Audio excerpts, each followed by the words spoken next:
Well, good evening, everybody, and welcome along to Spa-Francorchamps for the second round of the British Formula 3 iRacing Championship in association with Apex TV. If you weren't with us for the opening round of the championship, which took place last week on iRacing at Oulton Park, you missed some fantastic racing action, some wheel-to-wheel action, and, well, a few shunts along the way as well in this new championship that pitches current BRDC Formula 3 drivers against some former drivers from the series as well, and its predecessor, the BRDC Formula 4 series, across 5 separate rounds. 8 teams represented in the championship have all got drivers represented on this virtual grid this evening, and we've got a handful of independent entries as well.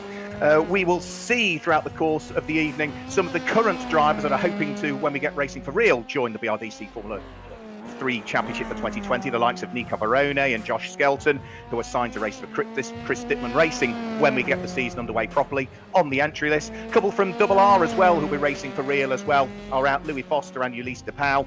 From Hillspeed, Ollie Clark is also destined to join the championship when we get things racing for real. And all 3 drivers representing Lannon Racing are on our virtual grid this evening as well. Piers Pryor, Bart Horston and Josh Mason. But we've got a range of stars out there. 2 former champions in BRDC Formula 3, 2 former runners-up, 2 former third-place drivers as well, 3 BRDC Autosport Award winners, and 3 former Ginetta Junior champions. Plenty to look forward to.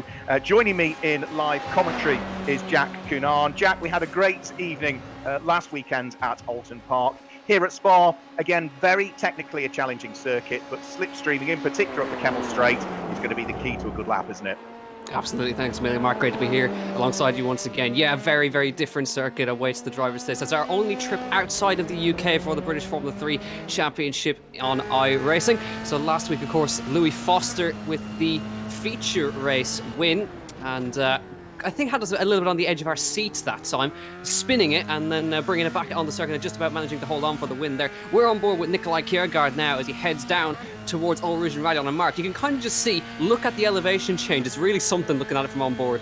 It's great, isn't it? On board with Nikolai Kiergaard, he heads round and up towards Radion, blind as you come over that left-hander, and then this is the part of the circuit I was talking about, the speeds build, the Kemmel Straight, but this is where all of the slipstreaming will occur, and it wouldn't surprise me, Jack, if we see them certainly 2, if not 3 wide, coming up the Kemmel Straight and up towards Le Combe, which is where Nikolai Kiergaard is going now. He's a driver that finished runner-up in the championship back in 2018, Nikolai Kiergaard, but had a pretty torrid Oulton Park, didn't he? He came away from it with no championship points to show, unfortunately.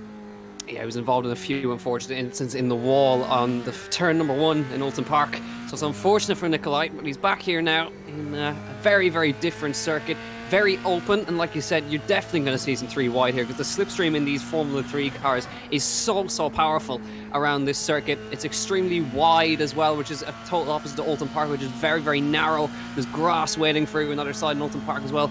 So there's plenty of action in this race to come. So we are in the middle of free practice at the moment before we head to qualifying, a 2-lap lone qualifying session. So the drivers will have the track to themselves and they have got 2 laps to try and set their best time possible, which, of course, now with the in-game stewarding system on iRacing, if you run off the circuit, your lap time will be invalidated and you'll be starting from the back of the field. So it's all crucial, and especially, Mark, it's an extremely long lap round here, so any sort of mistake is going to really, really cost you, and it's especially around a circuit like Spa. The track limits around here are very, very brutal. It is, yeah, absolutely. There's so much curb that you can use. If you overuse it, then the iRacing system, the very clever race control iRacing system, will null and void that lap. And as we heard from Kieran Vernon last week at Oulton Park on a much shorter circuit, he was disappointed with his grid position because he'd had a couple of laps, one of his laps, his quickest lap of the 2 he was allowed, discounted. So getting that quick lap in is absolutely key, and this free practice session is vital for the drivers that haven't had the opportunity to test here as much as others, to just really push the limits. There was an official test session earlier on this week where Jonathan Hoggard, who was the runner-up in the championship in 2019 and finished in 2nd place in the first of the 2 races at Oulton Park, matched the time of Carter Williams, who finished 3rd in the 2nd of the 2 races at Oulton Park. They both set a 2-minute 11.4 as their fastest lap. So we'll wait and see as to whether In this session, the laps that are going to be pumped in are going to be quicker, and for the moment, Ulysse de Pauw, at his home circuit, the Belgian driver, is quickest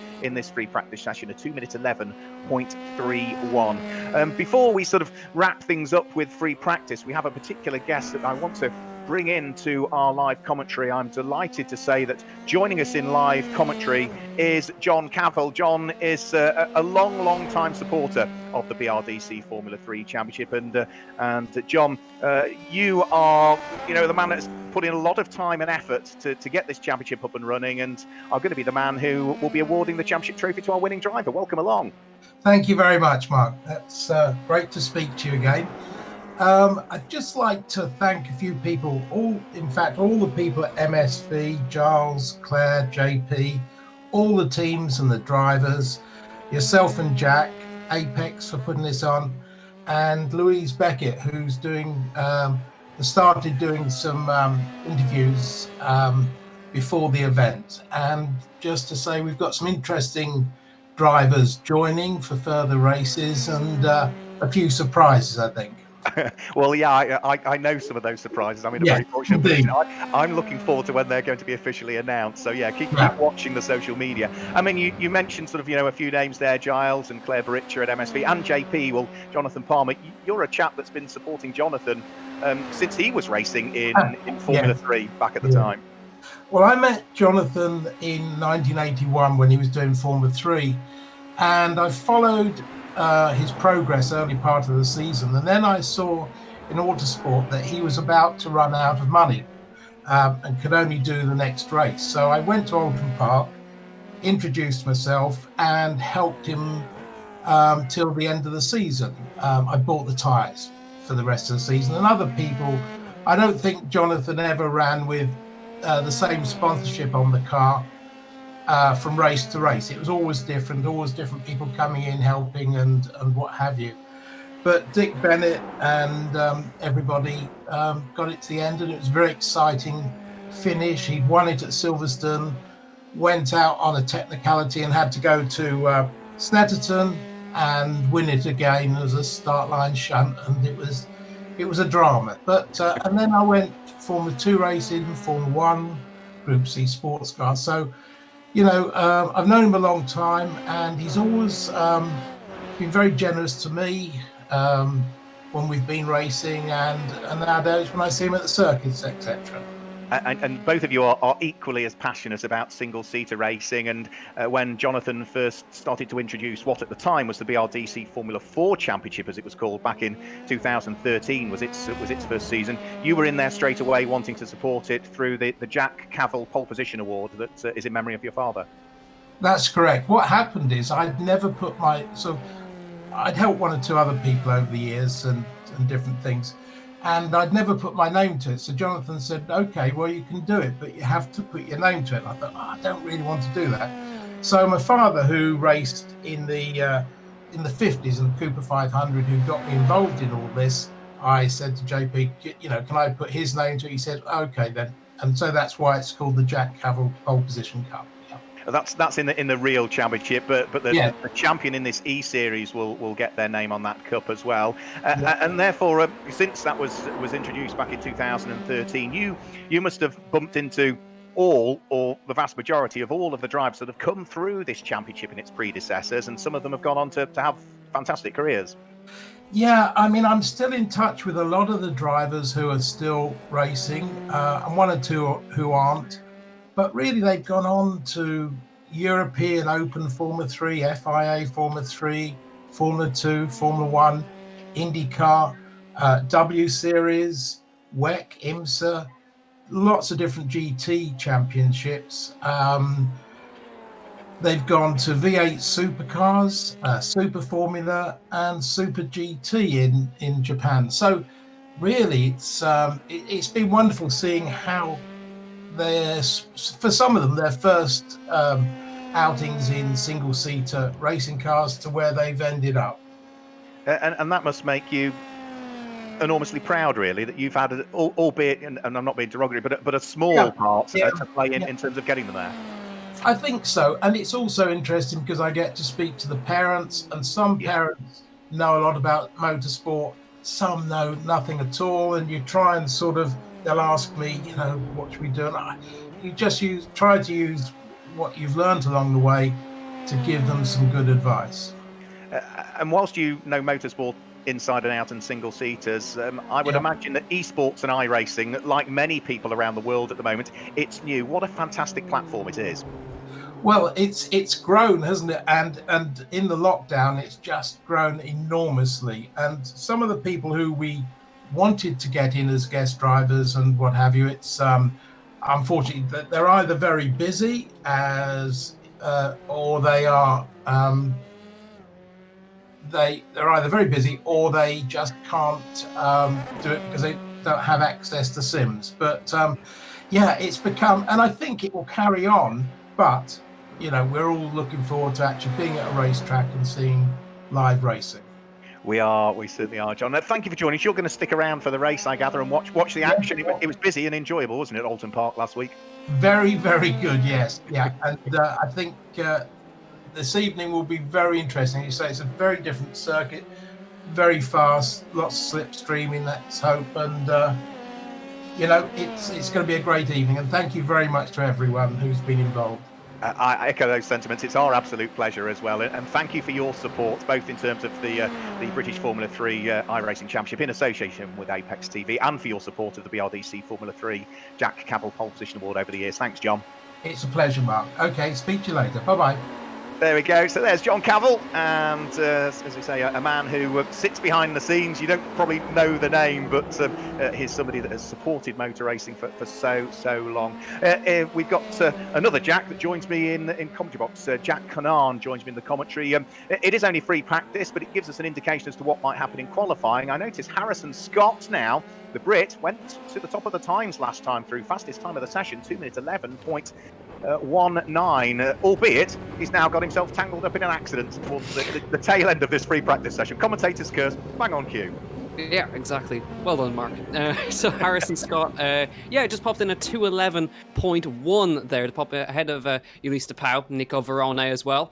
So 1, 2, and 3 then Einam Ahmed in P4. So the Brit is looking really, really nice. They're number 42 car in this Spa-Francorchamps race. We've about 5 minutes left before we head to qualifying. There is Einam Ahmed. Didn't have the best first race in Oulton Park. Came back a little bit more in the second part. But there's your times. 2:11.1 for Harrison Scott. And for a lap as long as Spa is, how close are those times? It's insanely close, isn't it? Yeah, so 2:11.1, 2:11.3, 2:11.4 and 2:11.4 again. So just tenths of a second between them all. It's worth mentioning these are Dallara Formula 3 cars. It is not the Tatius car that is running the BRDC Formula 3 Championship. That is not available, at least at the moment, through iRacing. So this is the Dallara F3 car, which is the closest we can get to it on iRacing. So it delivers similar power, it delivers similar levels of downforce, and therefore the performance around the lap is very similar to the BRDC Formula 3 cars will be doing when they hopefully get up and running, because Spa-Francorchamps has been a regular venue on the calendar for the BRDC Formula 3 Championship when it heads over to Belgium on its annual trip abroad. Einam Ahmed, nice and tidy. His last lap that he did, he popped in a purple sector. That was sort of in sector 3. In iRacing, the circuit is broken into 5 separate sectors. So Einam Ahmed will be hoping that he can hoist himself up from 4th position, but there's only 4 minutes of it still to do. We will also, towards the end of this free practice session, give you a rundown as to what the championship points look like as well, because there's no championship points for qualifying, but we will give you a rundown of what the championship table looks like, because there are a few drivers I would have expected to be up there at Oulton Park, but as Jack was alluding to, some of them had the luck and some of them didn't. And Ulysse Pau will be one of those who's second quickest in this free practice session, but sits in the pit lane at the moment. We'll be hoping to literally bounce back from what was a very, very sizable accident in race number 2, I think it was it not, at Oulton Park. Down through Cascades, the car must have virtually somersaulted half a dozen times, didn't it, Jack? Yeah, it was pretty nasty one for him there, but we're back. The car is fully intact now and continuing around as well. The iRacing damage model coming into effect there, the V7 damage model, which is completely, extremely vicious in these cars. Bits will break off the front, the suspension will break at the slightest touch. You really got to be really, really careful. Just a quick note there as well. There was just before I think Bart Horston popped in a quicker time. Bart Horston and Will Palmer were actually identical times around a lap that's over 2 minutes long, which is incredible. And to just go over something as well, you mentioned the Dallara chassis, and the drivers last week when we were talking to them, we're talking about how this car is extremely lively compared to the Tatus. It requires a lot more precision, and a lot of the drivers were saying that this car will actually help them drive the Tatus better, considering that you need to be a whole lot more careful in these cars. Yeah, it's as close as we can get, but the drivers were absolutely loving it. Here comes Will Palmer back over the start-finish line. Can he improve upon ninth? No, that is a 2-minute 12.167 for the former champion. Remember, Will Palmer did win the BRDC Formula 4 Championship, as it was called at the time. So last year it ran with that badging back in 2015. He's one of two former champions we've got on the grid. So Will, the 2015 champion. We saw Enem Ahmed earlier on, the 2017 champion, also joins us on the grid, and of course let's not forget that we've also got as our guest driver, we want to mention him, that 26-year-old Tom Ingram, who races of course in the British Touring Car Championship, Team Toyota GB with Ginsters, that finished runner-up in the BTCC back in 2018, but he is a driver that's sort of come through the Ginetta ranks in reality, with claiming the Ginetta Junior Championship in 2010 for one of the teams we have him represented on the grid for Hill Speed. He claimed that championship with, and then another team that we have on the grid brought him to the Ginetta GT Super Cup Championship in 2013, and that was JHR Racing, who are another one of our BRDC Formula 3 teams represented on the grid. So it doesn't matter where you look in our entry list, whilst Tom Ingram has never driven a BRDC F3 car, he has raced for two of the teams that are represented. Kieran Vernon, number 51, pressing on what should be his penultimate flying lap.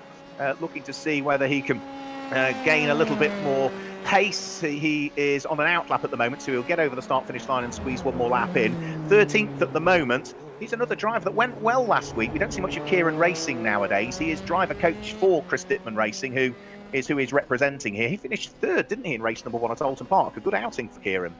Yeah, very, very good outing for Kieran. So let's see if he can go a little bit better today. Oh, the twitch on the way into La Source there. Tricky corner, that one. It drops away from you, and it's extremely wide, but there's not a whole lot of lines that you can take through. It needs to be on that inside, tight to the inside, to get enough of an exit to rocket up Eau Rouge and Radion. And the speed, I mean, F1 goes faster, but still, these F3 cars are no slouches in a straight line. Absolutely not. Yeah, I mean, already as he starts to build the speeds down the Kemmel Straight, Kieran Vernon will be building that speed up to well in excess of 150 kilometres per hour. He hits about 156 down the Kemmel Straight and is now onto the brakes and turning in towards Le Camp. So about 150 kilometres an hour is what they are topping out at in these cars, and that was without the aid of a slipstream as well. So you get a car ahead of you that's punching the hole in the air, and that's really going to make a difference. As we say, that's going to be the key. We're going to see so much side-by-side action at the Kemmel Straight, and maybe a chunk of overtaking into the final chicane as well, if you can get the toe through Blanchimont and not wash out too much.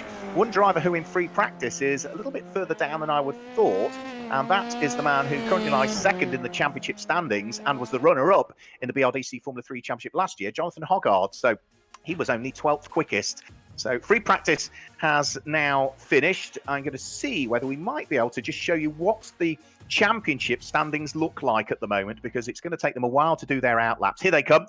Nico Verone, as a result of winning race number 1, had to start off the back for race number 2 because it is a full reverse grid for the second race. Well, he was up to something like 10th at the end of the first lap and finished 4th, despite a few scares along the way in race number 2. So with a win and a 4th, he leads the championship standings on 56 points coming into this weekend. Jonathan Hoggard, who finished second in the first race and was just outside of the top 6 in the second race, is on 44 points in second place. And Piers Pryor, who has never done a full season of car racing and has signed to race for Lannon Racing in 2020 in his first full season of cars, lies third in the championship standings with a couple of good performances from him. 3 points adrift of him is Louis Foster. Carter Williams, who finished on the podium in race number 2, sits there in 5th place, and former champion Enem Ahmed is 6th at the moment. Kieran Vernon, Will Palmer, Bart Horston and Ollie Clark round out the top 10 in the championship, but there's a long way to go still, Jack, in this championship, and all of the drivers will be hoping that they can net a good batch of points here. 35 points for a race win, 29 points if you're second, 24 points if you're third. Then it goes 21, 19, 17 and continues to descend from there. And unlike the BRDC Formula 3 Championship for real, when we have a reverse grid and the points are reduced, in this esports series or iRacing Championship, it is full championship points even for the reverse grid. So a driver could potentially, Jack, walk away with a maximum of 70 points if they win both races. Yep, and it's extremely difficult to do so, but Verone came very, very close last week. And of course, we all know that he was not best pleased with some drivers with their blue flags. I can't exactly remember who it was, but he was held up quite significantly. Middlehurst, I think. Yes, we heard from him in the interviews. He was not happy at all. He felt he was held up quite a lot there. So Verone could have been a podium, potentially a win if he'd managed to get past, of course, with Louis Foster dropping it. But now Verone, he's one of the most experienced guys in the esports series here, as he comes around to begin a lap of Spa-Francorchamps. Now remember, they only have 2 attempts at this. If they run off the circuit, their lap is invalidated. They'll only have 1 more lap after that. And they've also got to get the car up to temperature, which is a big thing in iRacing with the new tyre model. But you've got to get the tyres up to temperature. They will not function right if you do not get them up to temperature. And especially, they've got to be careful of the track limits as well. Up at the top of Radion, if you run too far off on the AstroTurf, you will get an invalidation. And the worst offender of a corner around here is Blanchamont. If you run even slightly half a car over the white line, it will give you a 1x. So don't be surprised if almost half the field have their laps invalidated here. Yeah, also double gauche as well, the double left-hander just as they start to descend back down the hill. That's another one. It's so easy to run wide, but neat and tidy from Verone at the moment. The 19-year-old Argentinian who'll be racing for Chris Dittman Racing in the 2020 BRDC Formula 3 Championship, looking to see what he might be able to do on his first flying lap. Remember, he was the race 1 winner at Oulton Park last weekend, finished 4th in the second race, and will be heading into his first full season of BRDC Formula 3 when we get racing for real. He did 9 races with us in the championship last year, coming up Snetterton, Spa and Silverstone, if memory serves me correctly. He was racing for Hillspeed at the time, but the switch of teams, what do his times look like? Well, for the moment, Tom Maxwell is pumping in some purple sectors. He's midway round through the lap. Verone, though, Jack, looks nice and neat and tied as he heads through Double Gauche and up towards Fagnier now, which is the next of the right-handers, and then up towards Fagnier after Fagnier. That was Stavelot, actually. He's just gone through now, and now the speeds begin to build up to that part of the circuit you were talking about, up towards the flat-out left-hand King Cup Blanchimand, where he has to be careful not to run wide. Yep, and you're going to see Verone being very, very conservative around here. Normally you'd see them run way out onto the AstroTurf, use as much of the track as possible. You just cannot do that here in Spa. You see very conservative, not using any of the curb at all, heading towards the bus stop chicane, onto the brakes. Where does he brake? Just before the curb, gets it turned in, down to second gear. Nice and neat from Nico Verone, avoiding the big, massive sausage curbs, not too careful to run too wide out there. Ina Mohamed quickest at the moment across the line. Harrison Scott to 11.8. What does Verone do? He slots into second behind Harrison Scott for the moment. So a good opening lap from Harrison Scott. He was the pace setter in practice, and he's looking really, really good here as Ulysse de Pauw, the home hero, sets a good time for third, but we've still got another round of laps to come. Yeah, Ollie Clark now goes quickest for Hillspeed Racing, and that was through the third, the fourth and the fifth sectors rather, where he was quicker than anybody. It was the earlier part of the lap that he maybe just lost a couple of tenths. Otherwise, that could have been an even quicker lap from Ollie Clark. So he pushes on through Eau Rouge up towards Radion, and then onto the slight kink at Kemmel, and then onto the Kemmel straight, looking to build the speed all of the time and see whether he can find a bit more pace here. Further down through the order, it's still Harrison Scott in second place, Nico Verone in third, Ulysse de Pauw in fourth, Carter Williams Josh Skelton is also right at the sharp end as well, but all neat and tidy from Ollie Clark at the wheel of the number 62 car for Hillspeed Racing. He's only 17 years of age, is Ollie Clark. Did a little bit of Formula 4 racing out in America over the course of the last couple of years. Yeah, that was his first couple of seasons of car racing, having previously graduated through the CIK FIA Karts and the FIA Karting Academy, but he's certainly getting to grips with this iRacing Dallara Formula 3 car. Top of the times at the moment, and the sector times suggesting that he might not be on a slow lap this time either. Just looks neat and tidy, doesn't it? Looks almost effortless, Jack. Yeah, really neat and tidy. It does look slow in some places, but of course, slow means fast in these cars. And just to point out, Harrison Scott is not going to improve. He had an off track, and that has invalidated his lap. He's back in the pit lane. So Harrison Scott is at the mercy of Nico Verone and Ollie Clark and whoever else can improve. We're looking at Verone now as he arrives towards the bus stop chicane. And here we go. Verone with a couple of purple sectors in there through the bus stop chicane. Maxwell goes 7th fastest across the line. Can Verone nip that pole position away from Ollie Clark? That's Palmer into 3rd, and Verone, does he improve? He comes across. Yes, he does. 2:11.5. Let's see if Ollie Clark can respond. Yeah, Ollie Clark, let's see whether he can get himself back onto pole position. Is it going to be good enough for Ollie Clark? He goes over the start-finish line, and it's not quite going to be quick enough, is it? Yes, it is. Just on the sprint to the line, a 2 minutes 11.531 gives Ollie Clark pole position for the first of our 2 races in the British Formula 3 iRacing Championship. Tom Maxwell is heading up the Kemmel Straight, so he is still on a flying lap at the moment. Throws the car as quickly as he dare in towards Les Combes, and then from there through Malmedy, where he starts to then descend back downhill again. So easy to run wide at this next tight right-hander where you're braking downhill. It's a long sweeping right-hander. You need to pick the point at what you want to apex, and for Tom Maxwell, he will want to try and see whether he can improve from what is at the moment 11th position. The sector times from Tom suggesting that he is a 10th away in sector 2 at the moment from matching the pace of Ollie Clark, who sits on pole position. So 10th away from pole just in one sector could still give him improvement, but I think he's going to struggle probably to get himself inside the top half dozen, but he's going to be pushing for the remainder of the lap. Yep, he's going to run out of time, Mark. We don't get, unfortunately with iRacing, they do not get to finish their laps if they are on one. So you've got to time it. That's another key aspect of this iRacing. You've got to time your qualifying laps, but your grid, Ollie Clark by 0.03 of a second, he's beaten Nico Verone. He has, yeah. So Ollie Clark heads onto pole position. Nico Verone alongside. Row 2 of the grid, it's a Douglas Motorsport and a Fortec car. So that's Ulysse de Pauw and Jonathan Hoggard. So that's 4 different teams represented in the first 4 positions on the grid. Harrison Scott, 5th in the end, ahead of Will Palmer, the former champion, in 6th position. It's Jake Dalton and Carter Williams on row number 8. Josh Skelton and Kieran Vernon line up, on row number 4. Josh Skelton and Kieran Vernon on row number 5, with Tom Maxwell and Piers Pryor on the 6th row of the grid. Onto row number 7, former champion NM Ahmed lines up alongside Ali Al Khalifa. Jamie Caroline and Nikolai Kiergaard are next on the grid, head of Vladimir Tsioitsis and Max Maserati. Tom Ingram and Chris Meelan on row number 10, head of Louis Foster, Bart Horston, Ayrton Simmons and Ben Hingley. And that's the way that they line up with Josh Mason at the very back for this first race in the British Formula 3 iRacing Championship in association with Apex TV. So the cars are fully lined up on the grid. We should get, Jack, if memory serves me correctly, a green flag warming up lap as well, should we, for them to warm their tyres?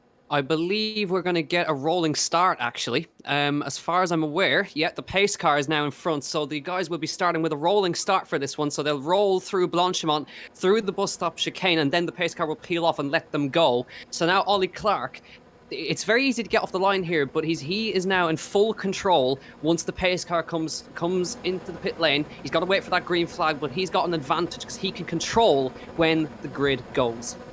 So we'll wait and see as to when he's going to apply the throttle. He can back them up a little bit, but not too much. But then once he decides to thump the throttle, you can't then apply the throttle and back off again. Once you decide to go, you have to go. So a tiny last little bit of weaving to try and build a little bit of temperature into the tyres. But the rolling lap starts, as you suggested, at 3/4 of the way around the lap almost, or if not sort of 5/6 of the way around the lap up towards Blanchimont, so you don't get much time to build that last critical bit of temperature into the tyres. So Ollie Clark, remember, will be racing for hill speed in the championship for real as and when we get it underway, the young 17-year-old.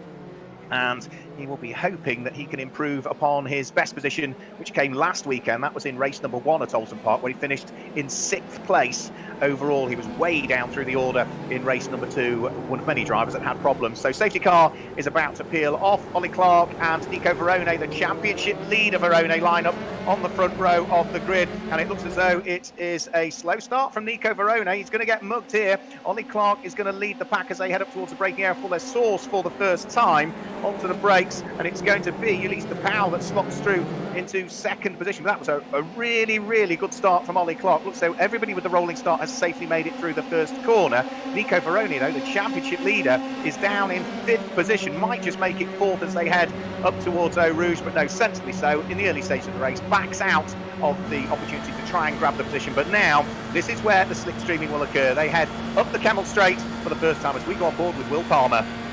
Yeah, this is great shots here. They're going to go three abreast. Veroni is on the inside, on the outside line for the end of the straight here. Palmer going to go for a double overtake here. Can he get it stopped? Veroni's on the outside, not quite. Gets a position that overtakes Jake Dalton. But now it's crucial. Ollie Clark caught Veroni napping there. You can see how easy it is off the road a little bit there. Goes one of the, I think that was Josh Skelton just going off the road a little bit there as they head through. Was a car on the wall. Jamie Caroline is already out, and I think Tjorsis was also involved there. But now Ollie Clark, crucially, he needs to break the toe because it is so powerful. If you get left out in front with the toe, you are not going to have a good time. So Ollie Clark, he's already 7/10 of a second clear, but he needs to keep it that way because Harrison Scott has actually overtaken Ulysses Pau for third place. Jonathan Hoggard is in there too. But you could see how much Ollie Clark controlled that start and left Veroni for dead. He did, yeah, absolutely nailed it. I'm not quite sure why Nico Veroni didn't get going at all there, and yeah, was already down to fourth position. Problems there. That's a spin for the 43 that's getting itself pointing in the right direction. Josh Skelton has tumbled therefore down towards the tail end of the field. We've also had Chris Meelan, the man from the Isle of Man, involved in something as well. So there's 4 cars all in the pit lane at the moment. Here's Bart Horston in 17th position, fighting away. He was quick last weekend at Oulton Park, but didn't have the look. He's at the front of a trio of cars fighting away, 17th, 18th and 19th position. What a good little fight that is, and it looks as though he might lose out here. And back towards the front of the order. And let's have a quick look. Number 21 looking to try and dive through. Can he squeeze his way through? No, the door closes, so the Lannon car not able to get through there in the hands of Piers Pryor. So Bart Horston still at the front of that little train of cars. Over the start-finish line, second lap completed, and it is Ollie Clark that still continues to lead the race. He's not really getting away from Ulysses Pau, who is back up into second place at the expense of Harrison Scott. So again, we didn't see it happen. Ulysses Pau back to second, but that must have been the slipstream effect round through Blanchimont and in towards the chicane. But now Harrison Scott has the slipstream as they head onto the Kemmel Straight. Exactly, so Harrison Scott will also have the drag off of Ollie Clark in front of him, so he should nip in front here, and he does. So Harrison Scott retakes second. We're going to see a lot of that. You also see in the background, that is Jonathan Hoggart. He's been overtaken by Nico Veroni. Back to this fight now. This is Einam Ahmed in the middle of a fight with Maxwell and Piers Pryor here as they head through the top of the hill, sorting themselves out there. Ahmed comes through, Maxwell to 10th, Carter Williams 11th, and Nikolai Kiergaard's in that one too. Will Palmer's down to 13th. He's had a bit of an issue by the looks of it. Bart Horston a little way off the back of them. He's 2 seconds off the back as they head down the bottom through Brussels into No Name. It's been clean so far for all these guys, apart from Jamie Carolan and Nikolai Tjortstis, who are unfortunately out of this race as well. I think there's a couple of others who got involved in there as well. Chris Meelan in the pit lane as well as they head through this part of the circuit for the second time. There's going to be a lot of position swapping up front between Harrison Scott, Ulysses Pau, and essentially Ollie Clark needs to hope that they keep doing that so he can keep the toe away.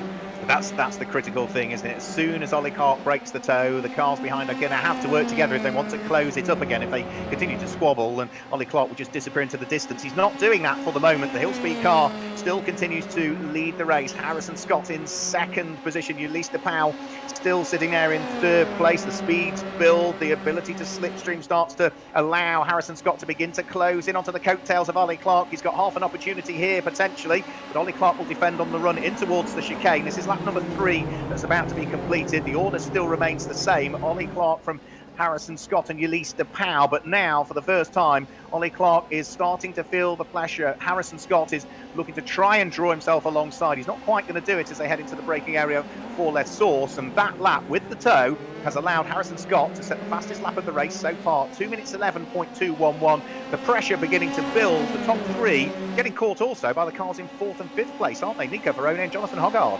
Yeah, they're not far off the back. Harrison Scott should get this one with the toe. Can he take the lead away from Ollie Clark for the first time today. Here he goes firmly in the slipstream, moves out to the outside line, heading down towards the end of the Kemmel straight here. It's uphill, it's a massive drag. He might lose out to Ulysse de Pauw as well. He's going to move to the outside line, going to try and follow Harrison Scott through, trying to make it 3 abreast here as he runs down towards the end of the chicane, goes very late on the brakes, round the outside, and that is how powerful the toe is. Ollie Clark leading at the bottom of Eau Rouge, now dumped down to the third as Harrison Scott and Ulysse de Pauw overtaken. That's the fantastic thing about these Formula 3 cars around Spa-Francorchamps, and particularly the Kemmel Straight. We did say there would be 2 abreast, well, there were 3 abreast on the very first lap, and we are continually going to see this cycle of the car in the lead of the race, potentially punching the hole in the air and allowing those behind to finally work their way through. There's nothing you can do about it as a driver. You've just got to accept the fact that you're going to lose a place, knowing full well that the following lap you'll have the advantage, you'll have the toe, you'll be able to pick off the race leader and maybe gain a couple of places. So Harrison Scott from Ulysse de Pauw, former race leader Ollie Clark, dumped down into 3rd position. Nico Verone, the championship leader, number 25, the Argentinian, there in 4th place. Jonathan Hoggard, runner-up in the championship last year, and the reigning Aston Martin Autosport BRDC award winner, completes the top 5. Jake Dalton's having a really good run. He is the independent driver, raced back in BRDC Formula 3 in 2013 for Mark Godwin Racing. He's completing the top 6 at the moment and is doing a really, really good job, is Jake Dalton. Haven't seen huge amounts of him racing over the course of the last few years, but put in a good turn of pace at Oulton Park, albeit didn't have all the luck that he was after. But he's putting in a good performance here, running in 6th place. Here is Nikolai Kiergaard looking to try and see whether he can gain a position, but Tom Maxwell is having none of that. Tom Maxwell also running as an independent. Kiergaard, remember, is a former runner-up in this championship as well. He was runner-up for Carlin Racing back in 2018 and has been racing certainly the last couple of seasons, last year in the Euro Formula Open Series, which have very similar cars to these that we're seeing here in iRacing. So Nikolai Kiergaard trying to thread his way through. For the moment though, Jack is just outside of the top 10. Yep, just trying to get himself inside that crucial top 10. Back to the front, Ulysse de Pauw, here we go. He's going to have a chance at the lead now in his home race. Ulysse de Pauw is going to slipstream straight past Harrison Scott. He's going to try anyway, down towards Lake Com. We also want to watch out for Verona, who's caught Ollie Clark as well with the slipstream. De Pauw, late on the brakes into Lake Com, takes the lead. And I think over the course of the rest of this 20-minute race, I think at least all of these 4 will have led once. I absolutely agree. Yeah, Kapow from De Pauw as he grabs the lead of the race. Harrison Scott down to 2nd, Ollie Clark in 3rd, and Nico Verone in 4th. Jonathan Hoggard's just dropped away a little bit, so it's sort of a quartet for the lead of the race. But I absolutely agree. All 4 of these at some point will lead the race. Let's hope that it stays clean. We're already heading towards the halfway point as well. 2 20-minute races, remember, the second of them being a full reversed grid. So even the retirees on the first lap will take up a grid position right at the very front. So it is a full reverse grid that we will see, and the same number of championship points. Now there's a slight mistake there from Harrison Scott, and that has put him back under pressure from Ollie Clark. Ollie Clark looking to try and draw himself alongside, but conscious that he's also got the championship leader Nico Verone right behind, and it just seemed as though Harrison Scott, maybe did he take a little bit too much curve and it washed out on the exit there? Yeah, by the looks of him, made a mistake in Brussels as well, which is going to cost him dearly. Is Ollie Clark now on the outside towards Blanchemont. Verone is going to want a piece of this one as well. He's going to stick in right behind. He's lifting off the throttle as Clark goes round the outside, going to have a go on the outside of Blanchemont. Now to the inside of the bus stop chicane. Verone is trying to find space, but he's having to constantly lift off because of the slipstream up the inside. Ollie Clark just closes the door on Harrison Scott there, but that has allowed, oh, big slide for Verone, trying to get it under check right there on the exit. Now that's going to leave Jonathan Hoggard straight past. So Verone with a mistake, Scott with a mistake, and that has allowed Ulysse de Pauw to break the toe, and he's clear out front. He is, yeah. Jonathan Hoggard goes through, takes the place over Verone. Jake Dalton also trying to pull a move as well to see whether he can climb up from 6th position, but wasn't to be from him. But that was a great onboard shot from Nico Verone there, seeing what was going on. And yeah, just amazing to see, not just the steering input, but the lifting off the throttle for the lead of the race. They are still very much, in fact, no, you're right, see, Ulysse de Pauw's now got the break. This is for 2nd. Harrison Scott, who is trying to keep at bay the aspirations of Ollie Clark, who's sitting firmly in the slipstream. Is he going to try anything as they head up towards Le Combe? Not on that lap. We're almost 3 wide further back. Jonathan Hoggard, Nico Verone and Jake Dalton all fighting away for 4th, 5th and 6th position, but somehow the order still remained the same. That was Thomas Maxwell heading into Lake Com, losing 3 spots as he tried to fend off the cars of Bart Horson and Nikolai Kiergaard. as well as Mason. Josh Mason in 10th place now, and the car around Josh Skelton at Lecom on the exit. I think he's managed to just about keep it out of the wall and get it going again, but that's an easy spot to lose it on the curb right there. Gets it back going again, but he's going to lose a ton of places, down to 17th now. Yeah, so frustrating for Josh Skelton. Let's hope that there's no damage on that car as a result of that. Our guest driver, former BTCC runner-up, and of course has been a regular in the British Touring Car Championship for several years now, Tom Ingram, running in 14th position at the moment. Tom, who is no stranger to motorsport fans, but also, Jack, does a huge amount of e-racing as well, esports, doesn't he?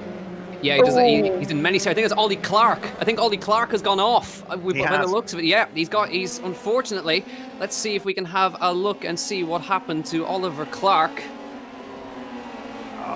Just got the wheels on the curb heading in towards the corner. It was as he recovered that he didn't recover as safely as he really ought to have done, and as a result of that, contact, and that not only puts him out of the race, it puts out a second car as well. Kieran Vernon carrying damage on the Chris Dittman racing car, who was really the innocent party in that one, Jack, unfortunately. Yeah, unfortunate for him there, but he's managed to get back going again. But still Ulysse de Pauw from Harrison Scott and Jonathan Hoggard now third. As I'm just having some slight issues, Mark, so I'll be with you back in a moment. Don't worry, I think as Ollie Clark was trying to limp the car back to the pit lane, I think himself and Kieran Vernon then subsequently made contact, and that caused heavy damage to both of them. So Ollie Clark now without question out of the race, not able to limp the car back round. He'll tumble down through the order. And Kieran Vernon, number 51, also out of the race. I also saw another car there that briefly had no rear wing on it, but I think that might have been graphics starting to catch up. Yeah, here we go. Ulysse de Pauw for the lead of the race. He has broken the toe nearly on Harrison Scott here, but look at the fight for third position. Jonathan Hoggard is under enormous pressure from the championship leader. Remember, Jonathan Hoggard lies second in the championship standings, 44 points after the two races at Oulton Park. He's got the championship leader who comes into this weekend on 56 points, Nico Verone, right behind him as they start to head round through Brussels, and then from there up towards the left-hander with no name before they then enter into the double left-hander. The speed's continuing to build all of the time, and these two are going to have to work together to some degree. They'll want to make sure that they put on a good performance for the last step of the podium, but it's allowing just the front two to continually break away. Exactly, so Ulysse de Pauw 1.7 seconds ahead of Harrison Scott now. So all that battling allowed him to get clear. Jonathan Hoggard now back in a podium spot ahead of the championship leader Verone. And Piers Pryor has now moved into 5th place. Aina Mohamed is in there, Jake Dalton, Bart Horston, Josh Mason, Nikolai Kiergaard is now inside the top 10. So, of course, not all is lost for Ollie Clark. He's down in 19th place. But that will give him a nice spot when we come to the reverse grid race in the next race, of course. But Ulysse de Pauw leading his home race, and there's no better race to lead than your home race. Absolutely, yeah. The Belgian leads at Spa-Francorchamps, and it's also a fantastic result, I've got to say, for potentially, at least, with 7 minutes to go, for Douglas Motorsport, who had an awful weekend at Oulton Park last weekend and are lying bottom of the team's championship standings in 8th position. Well, they are at the moment first and second in this race, and Gemma and Wayne Douglas were a couple of people that were quite instrumental in putting this championship together, so they'll be really pleased that their drivers are putting in a stunning performance. Ulysse de Pauw continuing to lead, Harrison Scott in 2nd place, as we look at one of the Lannan cars turning its way round through Les Sources and starting to accelerate its way downhill in towards the flat-out Eau Rouge and Radion. Back on board with Nico Verone. Familiar sight again as we go on board with Verone is Jonathan Hoggard's gearbox. The two of them absolutely together. He's almost bump drafting him up the Kemmel Straight, and they are working together to try and get back to the lead pair, aren't they? Yeah, exactly. So that's bump drafting in a Formula 3 car. You don't see that too often. We do around Spa down the Kemmel Straight. So now Verone knows that Hoggard is on the same pace as him. So he's just giving him a little push, using him to drag him back up towards Harrison Scott, because they've lost out as a result of all the action earlier. So if they can at least get themselves some points, because Verone is already thinking about the championship. He's a couple of points clear in the lead of the championship. So he just needs to hold on to the points. You just see Hoggard getting an off track there. They've got to watch as well. There is incident limits in check here, so they need to watch out that they don't go off the track too many times, and that's an example of it on the exit of No Name. And if you see the little red flashes on the graphic, that is when they've been naughty and run off the track. Yeah, and there's only so many times that you can get away with that before a penalty is given. But Jonathan Hoggard has just managed to now gap a little bit Nico Varone. There's smoke ahead, which suggests that something had happened directly ahead of this pair. There's also traffic as well that they're starting to get involved with now. There's a couple of lapped cars that could potentially come into play, and that could be the catalyst for a shuffle in the order here. Ulysse de Pauw has got a gap over Harrison Scott, so he can afford to lose a little bit of time through the traffic. However, Jonathan Hoggard, now that they head back and up towards Blanchimont, is going to see that Nico Varone is going to be closing in the slipstream again. Is this the opportunity for the Argentinian to try and steal third place away? The 19-year-old looking to attack, but is conscious that any attack might cost him time. And for the moment, he just seems quite content, doesn't he, to sit behind, work together. They are in different teams as well. Jonathan Hoggard drives for Fortec Motorsport. It's a Chris Dittman racing car for Nico Varone that sits behind. Exactly, so just looking at the times there, Harrison Scott lapping slightly quicker, and Varone and Hoggard are on the same pace, but they're not catching Harrison Scott because they're just matching him. They need to be going quicker. But Varone is still trying to find his way through. There is Harrison Scott. He's behind Jamie Carolan, who's getting lapped at the moment by Ulysse de Pauw. And Scott has actually, as a result of that, he's getting the toe of Jamie Carolan as well, which is going to help him a lot as they head towards the end of the Kemmel Straight towards Lake Com. And that has allowed him to close up to within 0.8 of a second. So as a result of that, de Pauw is now back in slipstream territory. And also, you can see Jonathan Hoggard, still getting pushed by Varone. So Varone is in no hurry to make this move, and we're coming towards the end of the race in a couple of laps time. But that lap traffic, I think, has cost Ulysse de Pauw, and Harrison Scott has now been dragged right back into the slipstream range. And that's a fantastic thing about these cars and this circuit as a combination, because even though Jamie Caroline moved out of the way, it still allowed the car behind to grab that all-important slipstream in the right place of the circuit that he caught the car of Jamie Caroline did Harrison Scott, and that has now brought him back into contention again to try and close in on our leader of the race. Remember, they are teammates as well for Douglas Motorsport, so the one thing that Ulysse de Pauw and Harrison Scott won't want to do if they get any closer to each other is take each other out, because they've got their own individual championship and the team's championship to think about in this British Formula 3 iRacing Championship in association with Apex TV. Clock is showing there are just 3 minutes to go. Down in 12th position is Carter Williams, racing for JHR Developments. Well, I wasn't expecting Carter to be in that car. I was expecting Max Maserati to be in that car, so maybe could do with just confirmation as to whether it is Max that's in that car, because that was what I was expecting. And it's showing on the graphic that it's Carter Williams driving the number 58, and that car is again involved in a battle further down through the order in something like 12th position, I think, at the moment. Just ahead of him are the next couple of cars just up the road, and this is Josh Mason fighting away with Ben Hingley, and Mason just goes through and ahead, so Lannon Racing car through and ahead of the Fortec machine. Yep, nicely done there before Blanchimont got that done, and towards the bus stop chicane, Ben Hingley going to have to hang back now as they head towards onto lap number 9, close to the end of the race. We might just about get one more lap in this one before they cross the line, but it's still Ulysse de Pauw, Harrison Scott, Jonathan Hoggard and Nico Varone who are nose to tail still. We now look at Jonathan Hoggard, that is Nico Varone, and now getting the slipstream off Jamie Caroline. So let's see if Varone is going to use this to his advantage. Caroline moves to the inside line, but Varone isn't sticking firmly. There are 2 cars there, by the way. Varone is still in right behind him on his gearbox, but still not making that move just yet. They're not making ground on Harrison Scott yet. Scott's lapping at a decent pace. Ulysse de Pauw also lapping decently up there, so they're not doing enough to catch him. So I wonder, is Varone, I think what he wants to do, he wants to leave the move till the very last lap, so that Hoggard does not have the slipstream for a whole lap. Yeah, there's so many circuits around the world where the one thing you don't want to be doing is sort of leading the race on the last lap if you've got cars behind you, because you know you'll get picked off. And whilst Jonathan Hoggard and Nico Varone aren't fighting for the lead of the race, the same principle applies, doesn't it? He's just going to keep his powder dry, Nico Varone, do it at the last possible minute, because then Jonathan Hoggard has no opportunity to try and shuffle the order back round again. But these 2 drivers are also hugely conscious that they are first and second in the championship, albeit on reversed positions. The way they're racing at the moment, Hoggard second in the championship is ahead of Nico Varone, the championship leader.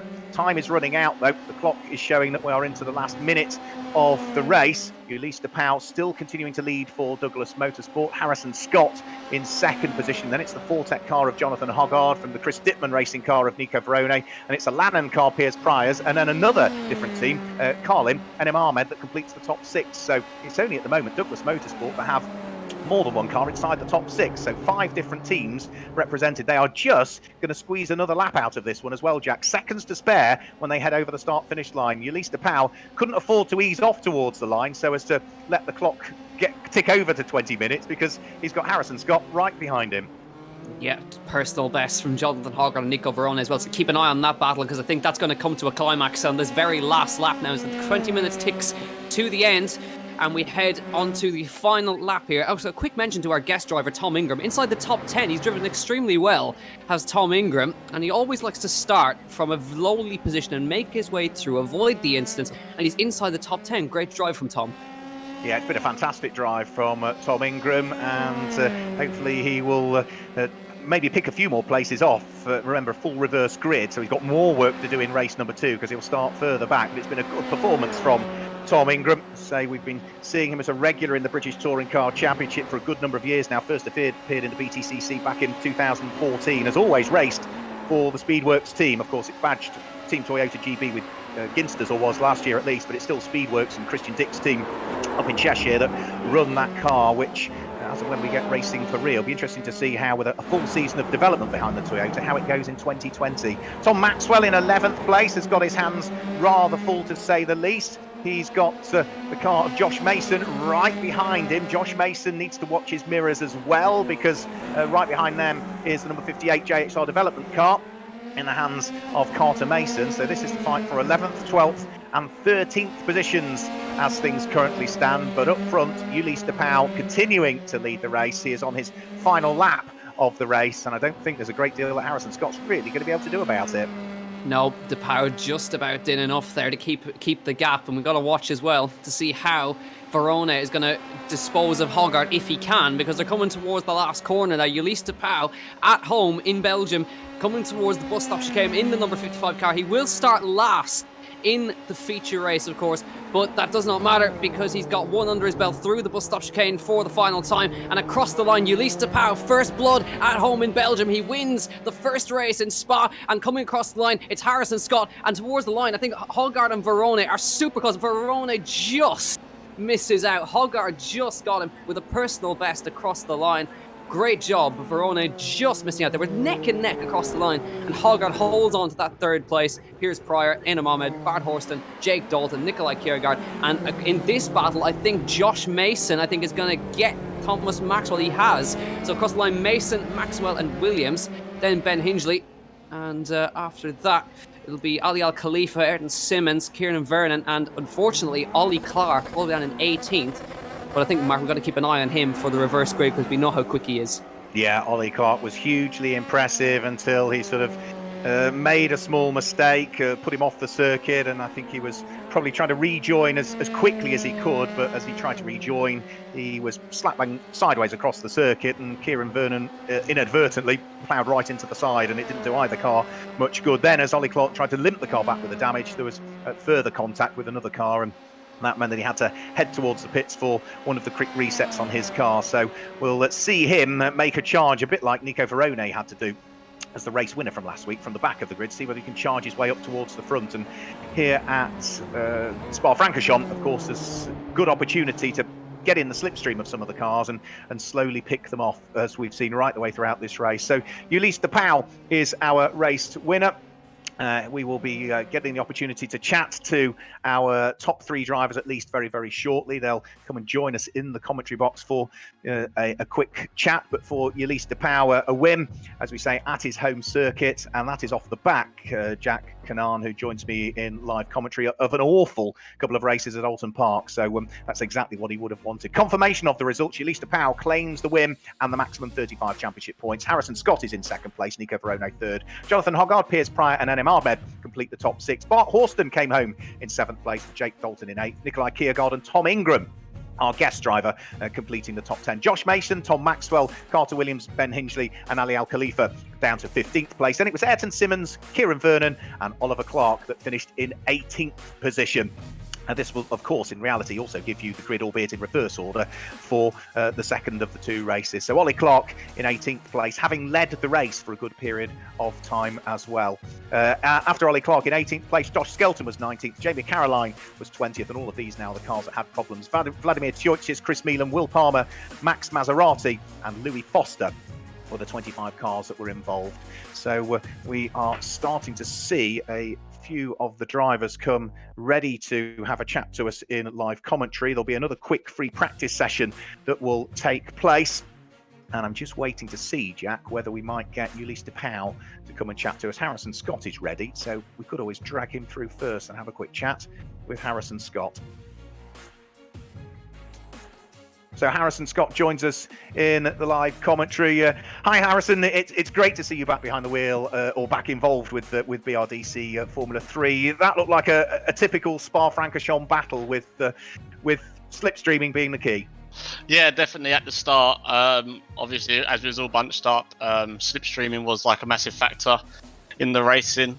I was able to kind of work together with my teammate there to kind of try and create a gap, because that is kind of the only way you're kind of going to guarantee a good solid finishing position is if you can create a gap early on. So we worked well together. Obviously, yeah, the slipstream was massive, but once we kind of broke that toe, I think we was kind of clear of everyone else then. I think Ulysse de Pauw sort of broke the toe on you at one point, but then as a result of a back marker, Jamie Caroline, you met him perfectly in the right place, heading up the Kemmel Straight. That got you back in the slipstream of the back marker and back in the slipstream of your teammate.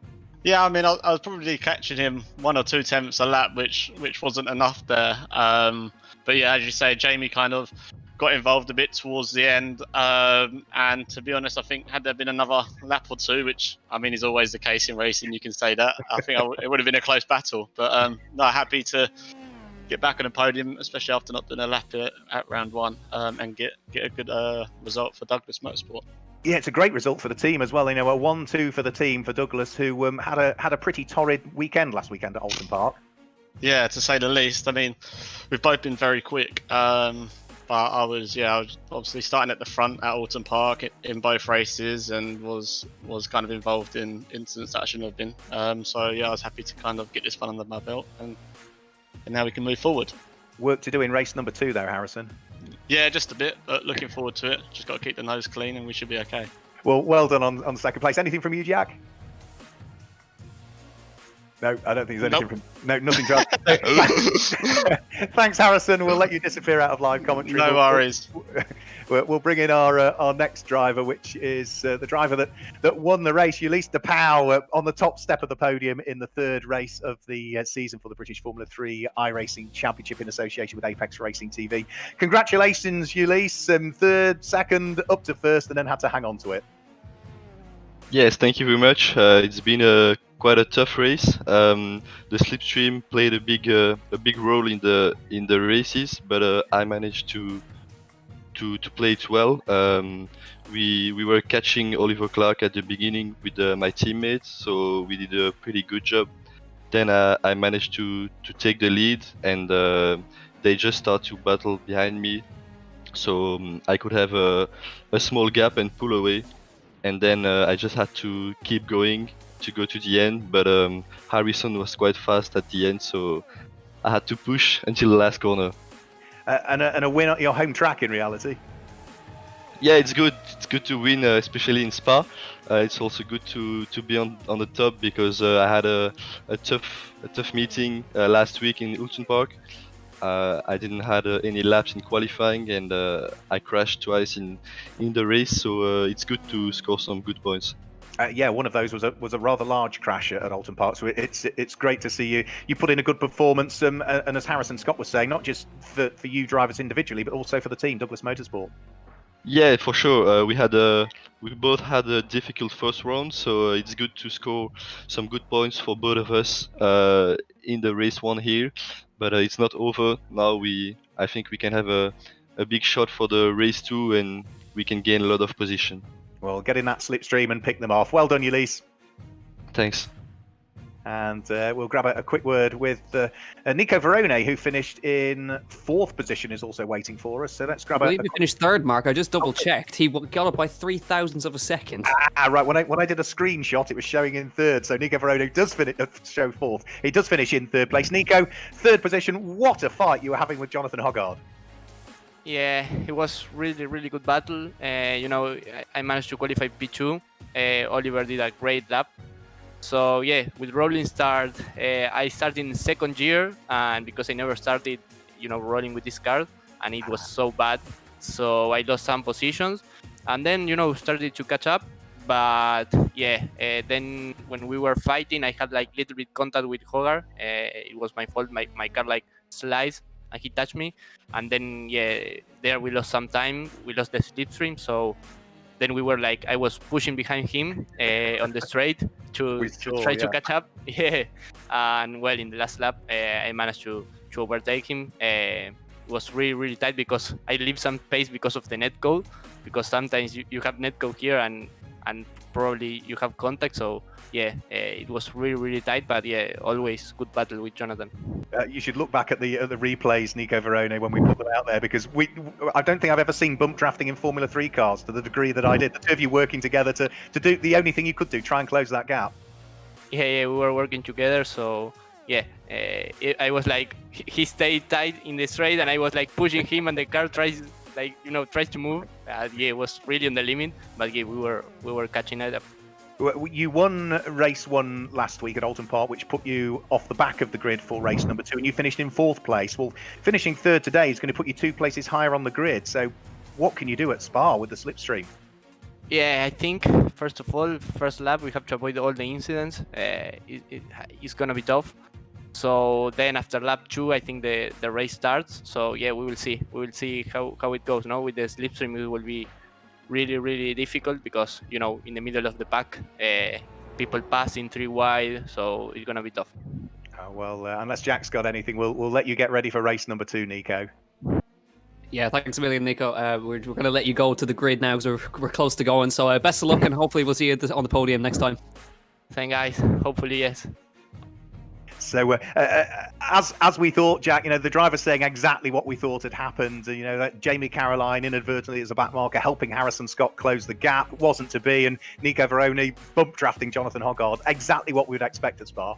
Yeah, exactly. So, of course, going back to the onboard, we saw Verone twitching through the bus stop. He was talking about netcode there, and I think that's probably what happens. He obviously got a little touch from Hoggard inadvertently that Hoggard actually probably didn't do, but there are, of course, limitations of simulators. So Hoggard just probably got into the back of Verone a little bit there, but he managed to hold on to it very well. So fair play to Verone, and a podium by 0.003 of a second. We thought that Hoggard had got it, but that is about as close as you can get. That is about, I don't know, I'm trying to work it out off a front wing. I think that's maybe 1/4 of a front wing in front. It would be absolutely nothing, wouldn't it? Yeah, it'd be a fingertip. I took a screenshot at the time they came over the start-finish line. It got Hoggard in 3rd. Hence, I was slightly confused why Nico Verone was queuing up to chat to us. But thank you very much for clearing that up.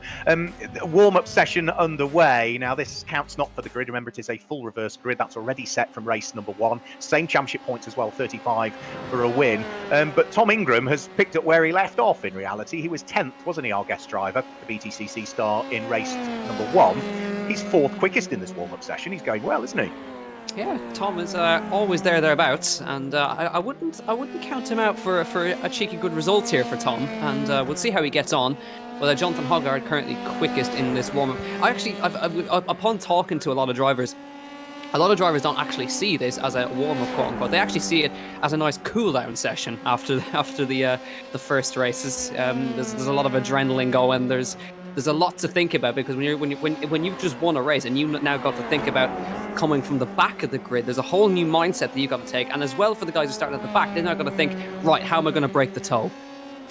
And there'll be other drivers that their cool-down session will be not going out in the car in this one, because we've not seen that many cars head to circuit. The likes of the best part of maybe a dozen of them haven't even taken part in this session. But warm-up is already over, which means that we can now start to look forward to another race, which will be the 4th race of the season. And the way that the grid lines up on the reverse grid is that Louis Foster starts from pole position, Max Maserati alongside Will Palmer and Chris Meelan line up on row number 2, with Vladimir Tjoitsis and Jamie Caroline on row number 3, Josh Skelton and Ollie Clark on row 4, Kieran Vernon and Ayrton Simmons on row number 5. Ali Al Khalifa will have Ben Hinchley for company on the 6th row of the grid. Onto row number 7, and on the inside of the 7th row of the grid, as we just wait for the graphic just to flick over to show us that 7th row of the grid, it's Carter Williams and Tom Maxwell, Josh Mason and Tom Ingram on row number 8, Nikolai Kiergaard and Jake Dalton on row number 9, Bart Horston and NM Ahmed, Piers Pryor and Jonathan Hoggard, and then remember with the full reverse grid, Nico Verone and Harrison Scott line up on that penultimate row of the grid, with Ulysses Powell, the race winner, on his own on the very back of the grid. So back of the grid to 4th from Nico Verone last week. What could Ulysses Powell and co do off the back of the grid in race number 2? We'll have to wait and see. Just for confirmation, the white car at the front that's showing no livery, that's a slight graphical issue with the upload of the livery for Max Maserati. So the white car is Max Maserati's. What are we going to see from the guys at the back of the grid, Jack? Well, we'll have to try and see, because there's an instance can happen and the slipstream is going to be so crucial. But Louis Foster starting on the front row. Remember, he won the 2nd race last week from pole, so we'll see if Louis Foster can do the exact same thing again today. But watch out for Ollie Clark, and especially watch out from the guys at the back of the grid, Verone, Scott, Hoggard and DePauw. Watch out for this one. This is going to be brilliant. It's going to be fantastic, isn't it? Yeah, watch out for that slipstream, that all-important slipstream up the Camel Straight and round through Blanchimont into the chicane. Red lights on, red lights go out now, and it is Louis Foster that is going to lead the charge. Max Maserati for JXR Developments instantly sits behind the car. Then there's contact further up, and Max Maserati gets spun around, but I don't think any further contact was made with that car. We've got one of the Lannon cars facing the wrong way as well, which is Josh Mason, and he looks as though he is pretty undamaged. And Louis Foster is going to lead the way from Will Palmer in 2nd position, and you can see already that has split the pack to a degree, Jack, as they head through Radion and onto the Camel Straight for the first time. Yeah, one of the biggest movers in the grid, Tom Ingram, up from 16th to 10th already for Tom Ingram. Now 3 abreast as we head down towards Les Combes. That is extremely good stuff from all the guys. 2 by 2 now as they try to sort themselves out, heading into Les Combes for the first time. Oh, contact made, round goes Maxwell, Tom Maxwell off into the gravel at Les Combes, gets it back spun around, doesn't look like there's damage, so he should be able to get through. But even more, there's a huge accident there. Who is that? That's Max Maserati upside, Jonathan Hoggard upside down in Les Combes, and a couple of others, but that looks like Ulysses DePauw, our race winner. Harrison Scott was also involved in that, and a spinner, Jamie Caroline, is around as well. That's an absolute disaster, but I'll tell you what's not a disaster. Ollie Clark to 2nd. Ollie Clark has gained 6 places on the grid. We knew he was quick because he was the leader in race number 1. He stayed out of trouble in race number 2 and is now trying to hunt down Will Palmer for the lead of the race. Ayrton Simmons and Louis Foster sit there in 3rd and 4th place. Kieran Vernon, Josh Skelton wrap up the top 6 in the early stages of this one, but Jamie Caroline, Jonathan Hoggard, and I think the other car was Vladimir Tjoitsis, the Cypriot driver, all caught up in incidents at the first lap. And of course we saw spins as well for Ulysses DePauw and Josh Mason. So there's a few drivers that are going to have to pick their way through the field or get fast repairs and get back out there and recover whatever they can from this race. Will Palmer getting caught here, isn't he, by Ollie Clark? Ollie Clark is in the slipstream as they head round through Blanchimont. Is he going to have an attack on the run in towards the chicane for the first time? Will Palmer, 2015 champion, hugging the inside line, needs to get a good exit coming off the corner. Ollie Clark then tries to take a wider sweep out, contact further back, and cars trying to recover. That is Chris Meelan, who recovered and then had another spin as he hit the sausage curb, Jack. Trying to rejoin and gets out in contact between himself and Josh Skelton, but it spins the 2nd time trying to come back on the circuit. Now it's Chris Meelan straight into the pit lane as we go back now to this battle. Ayrton Simmons versus Louis Foster versus Kieran Vernon. Tom Ingram, he's there, he's 6th. He's up 10 places from where he started. I told you, Tom Ingram in race 2, he's always a charger, and he's on his way up through the field, possibly a top 5. He can latch himself onto that battle in front. This could be a great result for the BTCC driver. It really could be a fantastic result for him. Only a guest driver, remember, Tom. We won't probably see him back out throughout the course of the season, but he's fully in the slipstream of Kieran Vernon and looking to try and draw himself alongside for the lead of the race. Will Palmer still under pressure from Ollie Clark, but it's still the independent run car ahead of the Hiltspeed machine of Ollie Clark. We've still got Louis Foster there in 3rd place. Then the battle for 4th, 5th and 6th between Kieran Vernon, Ayrton Simmons and Tom Ingram. Ben Hingley is just outside of the top 6 in 7th. Carter Williams has come up well as well, hasn't he? He's gained 6 places from the start. And from 17th to 10th on the grid now is Nikolai Kiergaard, the former runner-up in the championship. 7 places gained for him. Yeah, really nice job as well. Ali Al Khalifa is right in there in 9th place as well. So, yeah, Nikolai Kiergaard hanging in there in 10th place for now. Ayrton Simmons lost 2 places on the Kemmel Straight. He was slipstream passed by Louis Foster and by Kieran Vernon. So they've worked together to get past Ayrton. And now, still Will Palmer leads under severe pressure from Ollie Clark. Then it's behind, it's Louis Foster, then Vernon, Simmons, Ingram, Hingley, Williams, and then down here we're looking at Ali Al Khalifa, Nikolai Kiergaard, Bart Horson, Jake Dalton, and Nico Verone. He's up to 13th place and not doing a bad job.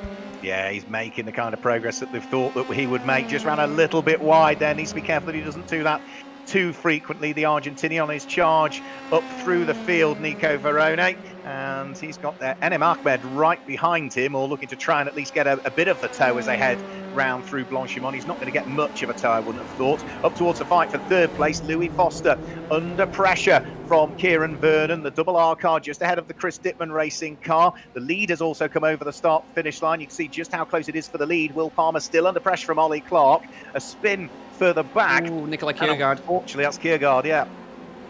Yeah, manages to get it going again out of the bus stop, but that's unfortunate. He's running really well. No damage, but he gets right in behind Tom Maxwell as they go down towards turn 1. That will have hurt him, though. And the fast lap of the race now goes to Nico Verone, who's gained 2 spots as a result. He's up to 11th place. Now we look at Louis Foster as he's under pressure from Kieran Vernon up through Radion for the 3rd time of this 20-minute race. Moves to the outside. He's going to try and take this on the outside of Lake Com. He's got the overspeed already up front. You can see Ollie Clark is going to take Will Palmer as well. So they're 2 by 2 for 1st and for 3rd. And Vernon goes through Clark. Is he going to hang on? Palmer, oh, there's contact! No! And into the wall. Ollie Clark is off and in the wall at Lake Com.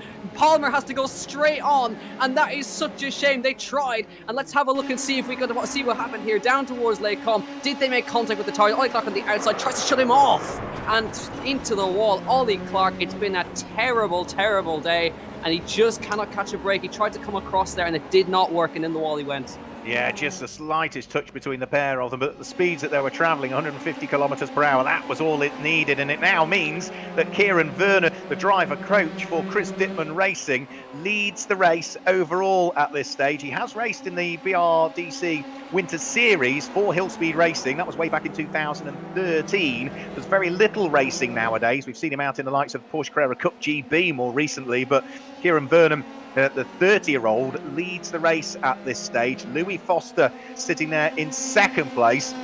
He's almost half his age. He's only 16 years of age, is Louis Foster, but the pair of them pretty much together. They will still, when they get towards the faster parts of the circuits, pick up the toe from each other. Look at the fight that's still going on for 3rd and 4th place between Tom Ingram, who's now got himself ahead of Will Palmer. So Tom Ingram, the guest driver, into the potential podium spots, and that brings him up 13 positions now from his starting position on the grid, Jack.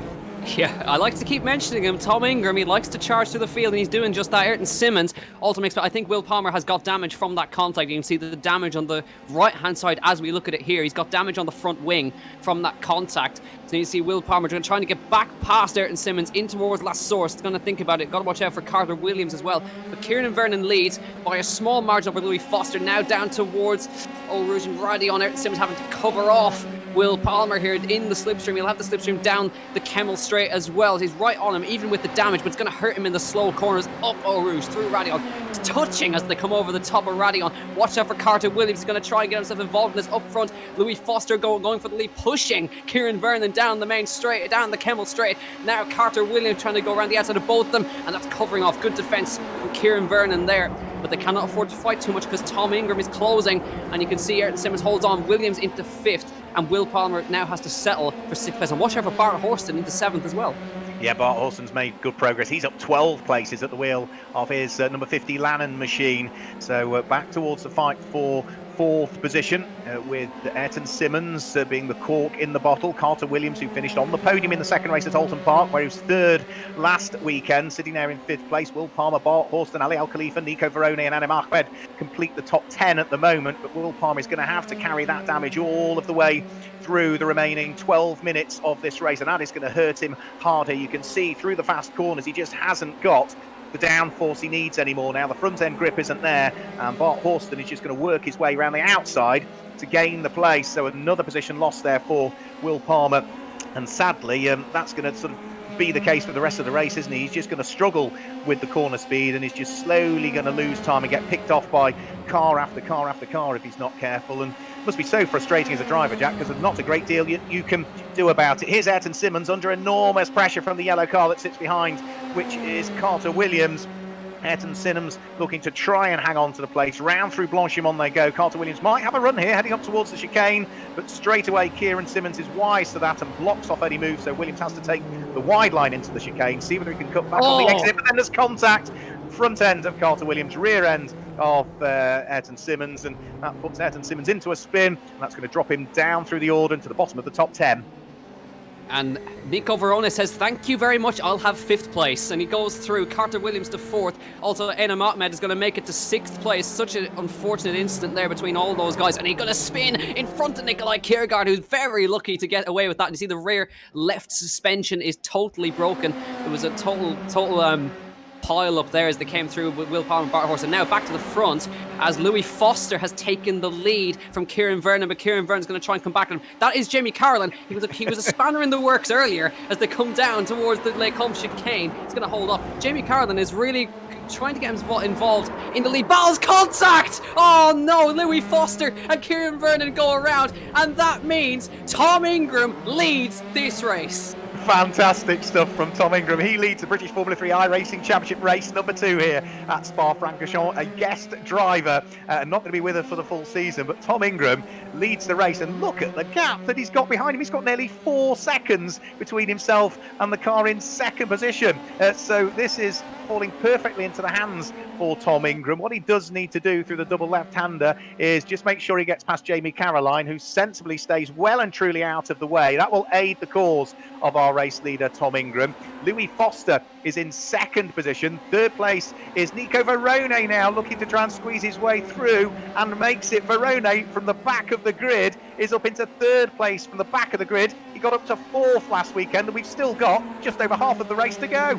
This is fantastic from Nico Verona. He was telling us earlier just to keep out of the incident. That's exactly what he's done, and he's made it through to 3rd place from starting from 24th on the grid. That's 23rd he started. Now here comes Carter Williams. He's going to come through past Kieran Vernon as well. Watch out for Enam Ahmed as well, who's right there as well. He's had a good run out here. Is Enam Ahmed as well in the Carlin car down towards the bus stop chicane, trying to find some space on Kieran Vernon. Looks onto the grass, up the inside, nothing he can do. Double overtake maybe. There's going to be contact again to the bus stop chicane, into the side of Carter Williams, go to Enam Ahmed, and round the outside goes Ali Al Khalifa. He's going to come through past Enam Ahmed as well. He's going to get involved. There's even more carnage again. Ali Al Khalifa, Kieran Vernon, multiple cars involved there again at the bus stop chicane. Just a little bit, I think, too much from Enam Ahmed on the brakes.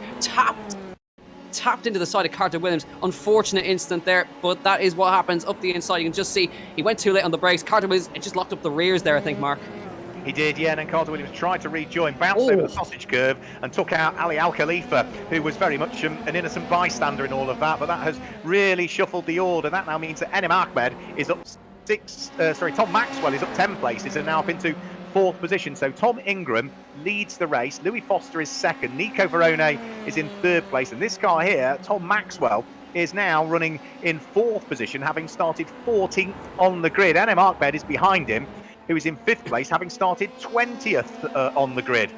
So it really has shuffled the order, this one. We did chat to Enam Ahmed last week in one of the races. In race number 2, he finished in 2nd position, but he has managed to stay out of all of the chaos and carve his way through the order. But Tom Ingram, for me, what a star at this stage. Started 16th, up to 15th, and leads at the moment by, about 3.25 seconds from Louis Foster. Yep, 3.5 seconds. The gap has come down from 4 though, so Tom can't settle in just yet. He's got to watch out because Louis Foster and Nico Verone arguably quicker, and Verone, he's see if he can go to Foster, who goes wide on the gravel, so Verone might have an opportunity down towards Blanchimont here in the slipstream. So Verone, don't forget, he started 23rd on the grid. He's made it through to 3rd place. Didn't quite get the podium last time in race 2, but now let's see if he can get past Louis Foster, the winner of race 2 last week, still on for a podium even with the contact with Vernon. Here comes Verone towards the inside of Blanchimont. He's going to have a think about it, show himself on the inside. He goes up the inside. Brave stuff from Nico Verone down towards the bus stop. He's going to have the outside line. Foster will defend the middle of the road here, and there's not much Verone could do about that. He tried, but he's still got a brilliant opportunity. He's still firmly in the slipstream, and he should be able to slipstream past without too much problems down the Kemmel Straight. Brave stuff from both of them. Nico Verone throwing everything at it, including the kitchen sink, I think, there, but wasn't to be. Louis Foster was not going to let him through. Enem Ahmed is showing in the pit lane at the moment. Now, he was in 6th place, running slightly wide there is Louis Foster. Enem Ahmed, indeed, heading down pit road, what I'm guessing might be some sort of drive-through, is it? Possibly. No, he looks as though he's going to head towards his pit box there. Not quite sure what the problem is with Enem Ahmed, but the number 42 car in pit lane and potentially out of the race. Now that brings Piers Pryor up to 6th position. Must have been a penalty, was it, Jack? I think it was damaged. The front wing was damaged on the front of Enem Ahmed's car, so he's struggling with straight line speed. So he's got back now. Back to here to go Verone for 2nd place on the outside of Lake Com. Remember, there was contact earlier, but Foster's so brave on the brakes to hold off Verone there. So Verone's got to work for this one. This is costing them time because Tom Ingram is still hanging on to that race lead. So Verone needs to get past Foster quickly if he wants a chance to maybe catch up to Ingram. Yeah, Ingram's got to be careful, though, because there's traffic just up the road that he's going to have to deal with here. So I think that the gap first and second will come down, but that's only as a result of Tom Ingram getting caught in a little bit of traffic just up the road. You can see there's 2 back markers he needs to deal with. This is going to allow this pair, Louis Foster and Nico Verone, to ever more close in. The gap is down to, well, it's still hovering around 3.25 seconds first to second place, but Tom Ingram hasn't quite fully caught the back markers just up the road as yet.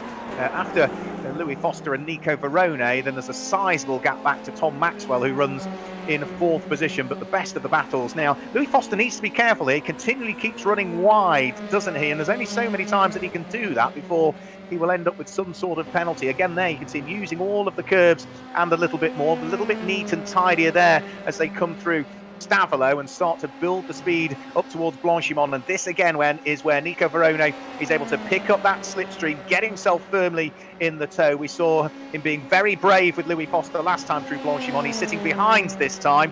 Is he going to have a nibble as they head in towards the chicane this time? No, it's still just the Brit in 2nd place, ahead of the Argentinian, the championship leader, who still sits there in 3rd.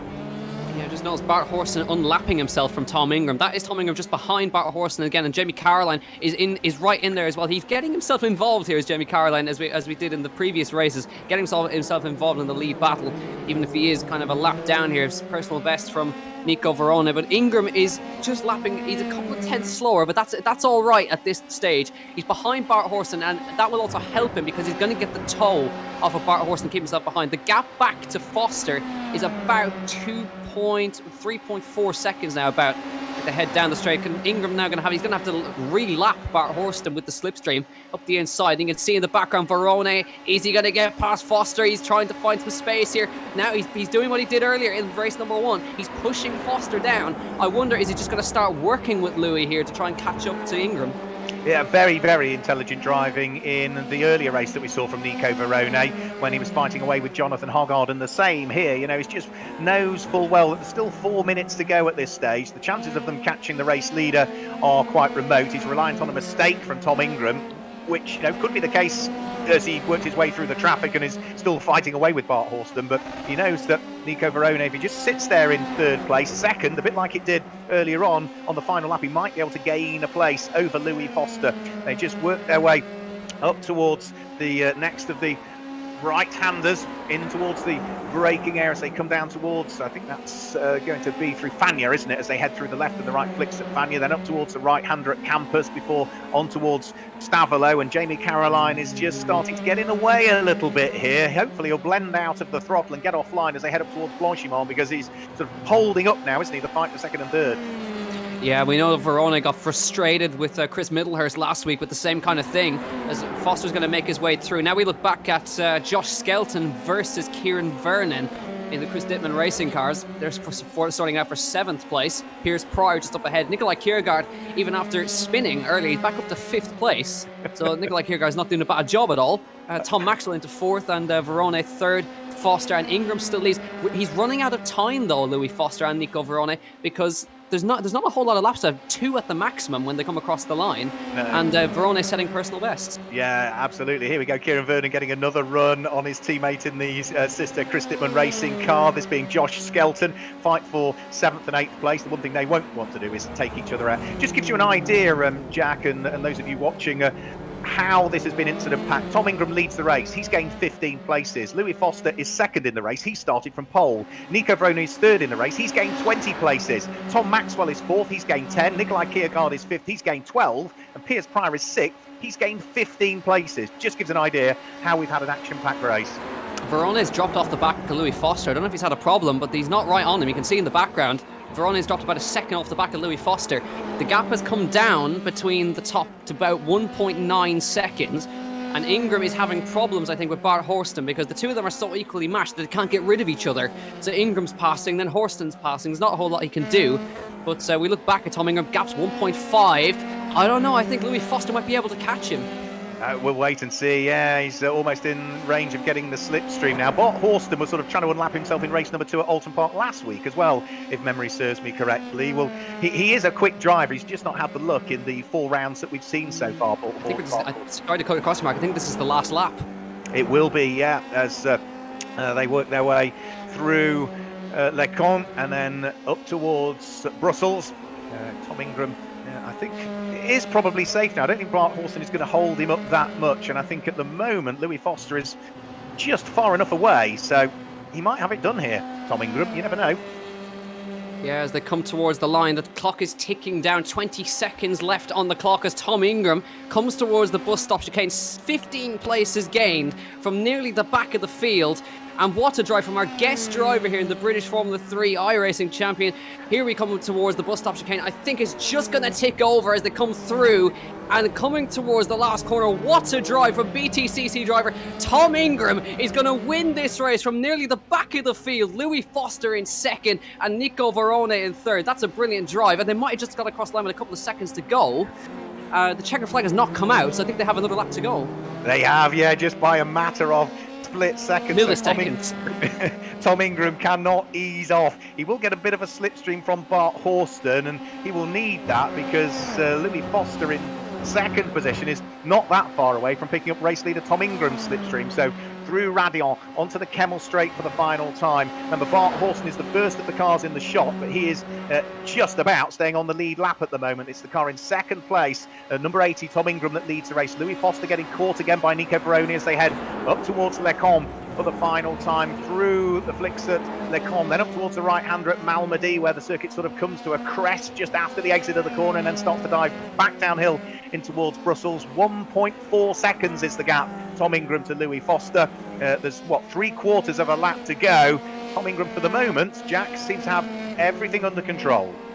Yeah, so now Verone is back within touching distance of Louis Foster as well, so that battle's not quite over yet. So Tom Ingram just across the line by literally about a millisecond managed to get another lap in for us here, and he's going to try and hold on to claim this victory. And Verone going for second now. He's pushed very hard to get back up towards Louis Foster, and he could have an opportunity here. Remember what he did in race 1. He nipped ahead of Jonathan Hogger by 0.03 of a second in the final corner. So we'll see if this can go ahead, but Tom Ingram is still clear up front. I think he's going to hold on. I think he is going to hold on. The key for Louis Foster and Nico Verone will be how they exit Stavelot and carry the speed up towards Blanchimont, and how brave they are on the brakes in the chicane. Remember that Nico Verone particularly has got a championship to consider here as well in the early stages. So here's Tom Ingram through Blanchimont. He is about to head for the final time through the left-hander. Bart Horston won't come into play. He's managed to unlap himself and stay ahead of the race leader. But Tom Ingram, a guest driver for us this weekend in the British Formula 3 iRacing Championship in association with Apex Racing TV, is going to come through and claim the win. Who's going to finish in second place? Is it just going to be Louis Foster, or is Nico Verone going to pip him on the line? It is just, I think, going to be Louis Foster, is it, as they come over the start-finish line? Yep, just hangs on to it from Nico Verone, who set his best lap of the race on the very last lap of the race. Tom Maxwell will come through and finish in fourth place. Nikolai Kiergaard, and then contact between the two Chris Dittman Racing cars of Kieran Vernon and Josh Skelton. I said earlier on that the one thing they didn't want to do was make contact, and well, they left it until the very, very final lap, and that is going to put Kieran Vernon out of the race, and Enem Ahmed almost made contact with him as he sort of spun inadvertently with all the damage. He's going to limp over the line. I think the front wing is trapped underneath it, and the right rear suspension is hanging off, but there will be conversations had between those two as to what went wrong there, but no taking away from Tom Ingram. What a drive from 16th on the grid to come through and claim the win. Yeah, brilliant stuff. Elise DePau, 13th on the grid. Of course, involved in an incident earlier on with Jonathan Hoggard, who was upside down. Jonathan Hoggard, speaking of, is going to finish in 18th place. But we can't take away Louis Foster, consistent again, finishes second, holds off Nico Verone as well, but a good point score as well. Tom Maxwell, 4th place, great job as well. Nikolai Kiergaard in 5th. But the guest driver, who we probably won't see again in the championship, claims the win in Spa-Francorchamps. And I know for a fact he's going to be absolutely over the moon with that one. He's going to be as pleased as punch, and rightly so, as should so many drivers inside that top 6. Say Tom Ingram, 15 places gained. Louis Foster started on pole, but Verone another 20 gained. Tom Maxwell 10, Nikolai Kiergaard 12 in the end, and Piers Pryor gained 15. So all of the big gains were from those drivers inside the top 6 who managed to stay out of trouble. But for Tom Ingram, what a drive it's been. And as John Cavill was saying earlier on when he joined us in live commentary, just as we got things going, we have some really very special guest drivers lined up for the remainder of this season as well. We had Johnny Adam, 3 times a multiple British GT champion, last weekend join us in the series. Tom Ingram has just won this race, the BTCC star, and more and more in the pipeline, which will get released, and there are some really cool drivers coming to join us. And what a great championship couple of rounds we've had so far, Jack. Yeah, it's been great so far, so plenty of action throughout the field, but Verona should still hold on to that championship lead with 2 podiums, 2 third places in the reverse grade, so 23rd to 3rd. And another great drive. But here are your official results. Tom Ingram wins in Spa-Francorchamps in race 2. Louis Foster finished on the podium for a second time in second place. And Nico Verone, a double podium for him as well in race 1 and race 2. Finishes third. We're getting some donuts from Tom Ingram in the bus stop chicane in the background as well. Go on, Tom. Thomas Maxwell in 4th. Nikolai Kiergaard, Piers Pryor in 6th place. Josh Skelton in 7th after contact in the final corner. Enem Ahmed comes through to 8th. And Kieran Vernon, with about half his car gone, comes across the line in 9th, and then Harrison Scott recovers to 10th place. Remember, he started in 24th on the grid. And Maximus Maserati in 11th, Josh Mason, Ulisse DePau, Carter Williams, Chris Meelan, Jake Dalton, Ben Hingley, Jonathan Hoggard 18th. He was upside down and Lecom, recovers to 18th, got across the line, which is all important. And then further down, Vladimir Stjortsis, Bart Horston, Jamie Caroline, Ayrton Simmons, Ali Al Khalifa, Will Palmer, and Ollie Clark. What a shame. What could have been for Ollie Clark, I think, Mark. Yeah, it could have been a great night for Ollie Clark, but just wasn't to be, unfortunately, for him. But he'll sort of dust himself down and think about the next championship rounds that will be coming up, because we'll be headed to Silverstone next Sunday. Well, we're just awaiting our race winner, Tom Ingram, to join us in live commentary. Before he does, we've got 4 other drivers queuing up, though, so we'll come to Tom, our race winner, in a while, and instead we'll grab a quick word with the driver that finished in 2nd place in that race, Louis Foster. Louis, congratulations, another great drive from you. You started from pole last weekend and claimed the win. Pole today just came up short, 2nd position, but well done, more championship points. Yeah, it was a decent race. I didn't get to even start the first race, hence why I was on pole for reverse grid. I got taken out on the warm-up lap or whatever it's called. So it was a bit frustrating on the first race. But no, that race was good. Had a good lead, and then I can't remember who it was, but I got hit from behind and spun round, and that cost me to lose the lead. And then Tom pulled away in front, and I was trying to catch him back up. I had a bit of a battle with Nico, and I couldn't really quite claim back the win. But these things happen. But it was a good fun race, and I really enjoyed it. You were never that far away from Tom, but he seemed to sort of control it a little bit. He was having his own little battle with a lapped car. But did you think that you might be able to catch him? Were you more conscious of Nico Verone being behind so close? Well, when I looked at my relative after I fell back down to 2nd, after I was tapped going into the 4th or 5th corner, I can't remember which one now. I was fine, because I knew the guys who were behind me, and I was pretty confident that I was quicker than them. Then I saw Nico behind me, only 2 seconds. I was like, oh, that's going to close to less than a second pretty quickly then. And yeah, after that, I was focusing on trying to catch Tom, but it was only like a couple of tenths a lap, and there wasn't much there. And then every now and again, like, he'd either get a tow from a back marker, or maybe the back marker side him up, and it was just kind of back and forth. I think we started about 4.5 seconds apart and finished about 2 seconds. So I gained 2.5 seconds over. I don't know how many laps it was, but there just wasn't enough time. It's been two races in, or two rounds in, 4 races in. It's been sort of chalk and cheese for you, hasn't it? Where you've had issues in one race and had a great result in the other. Maybe we might string it all together at Silverstone and see you on the podium in both. Yeah, I do look like the reverse grid god right now, don't I? I just had unfortunate first races in the last 2. The qualifying in this today didn't go to plan. Only got 1 lap due to the track being so long and only having 8 minutes. Yeah. And the first race weekend at Oulton Park, I lost on the first lap. So I'm going for the reverse grid wins, I guess. So. But yeah, no, we were looking forward to the next race. Anything from you, Jack? So we head to Silverstone next week, Louis. Are you confident heading to that one? Have you got much experience around Silverstone? Real life, yes. Sim racing, not really, no. Silverstone is probably one of my most successful tracks. Claimed the Triple Crown there in juniors and nearly claimed the Triple Crown in F4, but didn't quite get it done. So Silverstone is one of my favourite tracks. So it should be good fun, I guess. I haven't driven around the GP track in a race weekend. Yeah, only done the national. But yeah, it should be good fun. And I would assume the Silverstone is going to be another one where slipstream is going to be a big factor.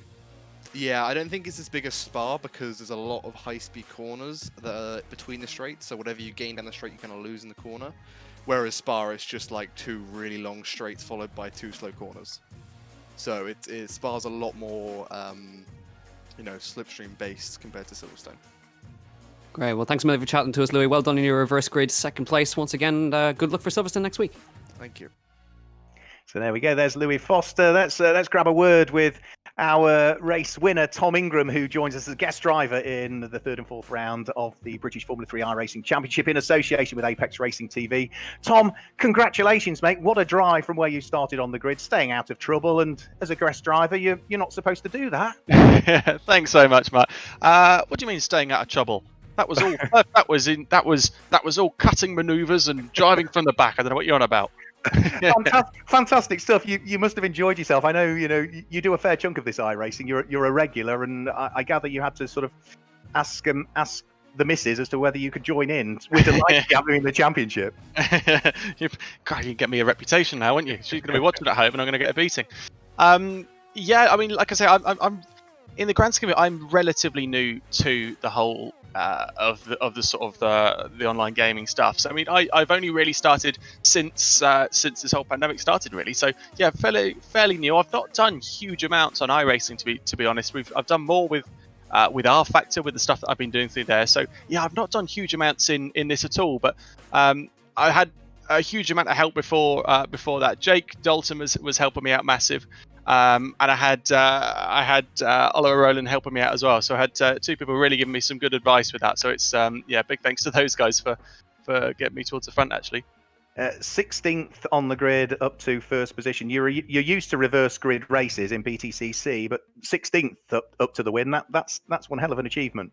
Yeah, and you're absolutely right. Joke at the start, but yeah, there was obviously a lot of help with people kind of coming off, but that's where a little bit of experience really helps as well, because you can see stuff happening well before it does actually come and bite you in the bum. So yeah, it takes a little bit of forward planning and a little bit of careful decision making on the first lap as to where you position your car, and it's a fine line between being not aggressive enough and not moving forwards, and being overly aggressive and getting caught up in the crashes. So yeah, it's quite a tricky one, and those last few laps were quite tense, because obviously I had a nice little gap to Louis behind, but then obviously Bart was fairly fast, and it was difficult because I wanted to let him pass so I could tow up to the back of him to keep me moving forwards as well without tripping over myself. So I had to let him pass, drop back so I wasn't going to fall over him without giving too much away to Louis. So yeah, there was quite a lot going on, but it was a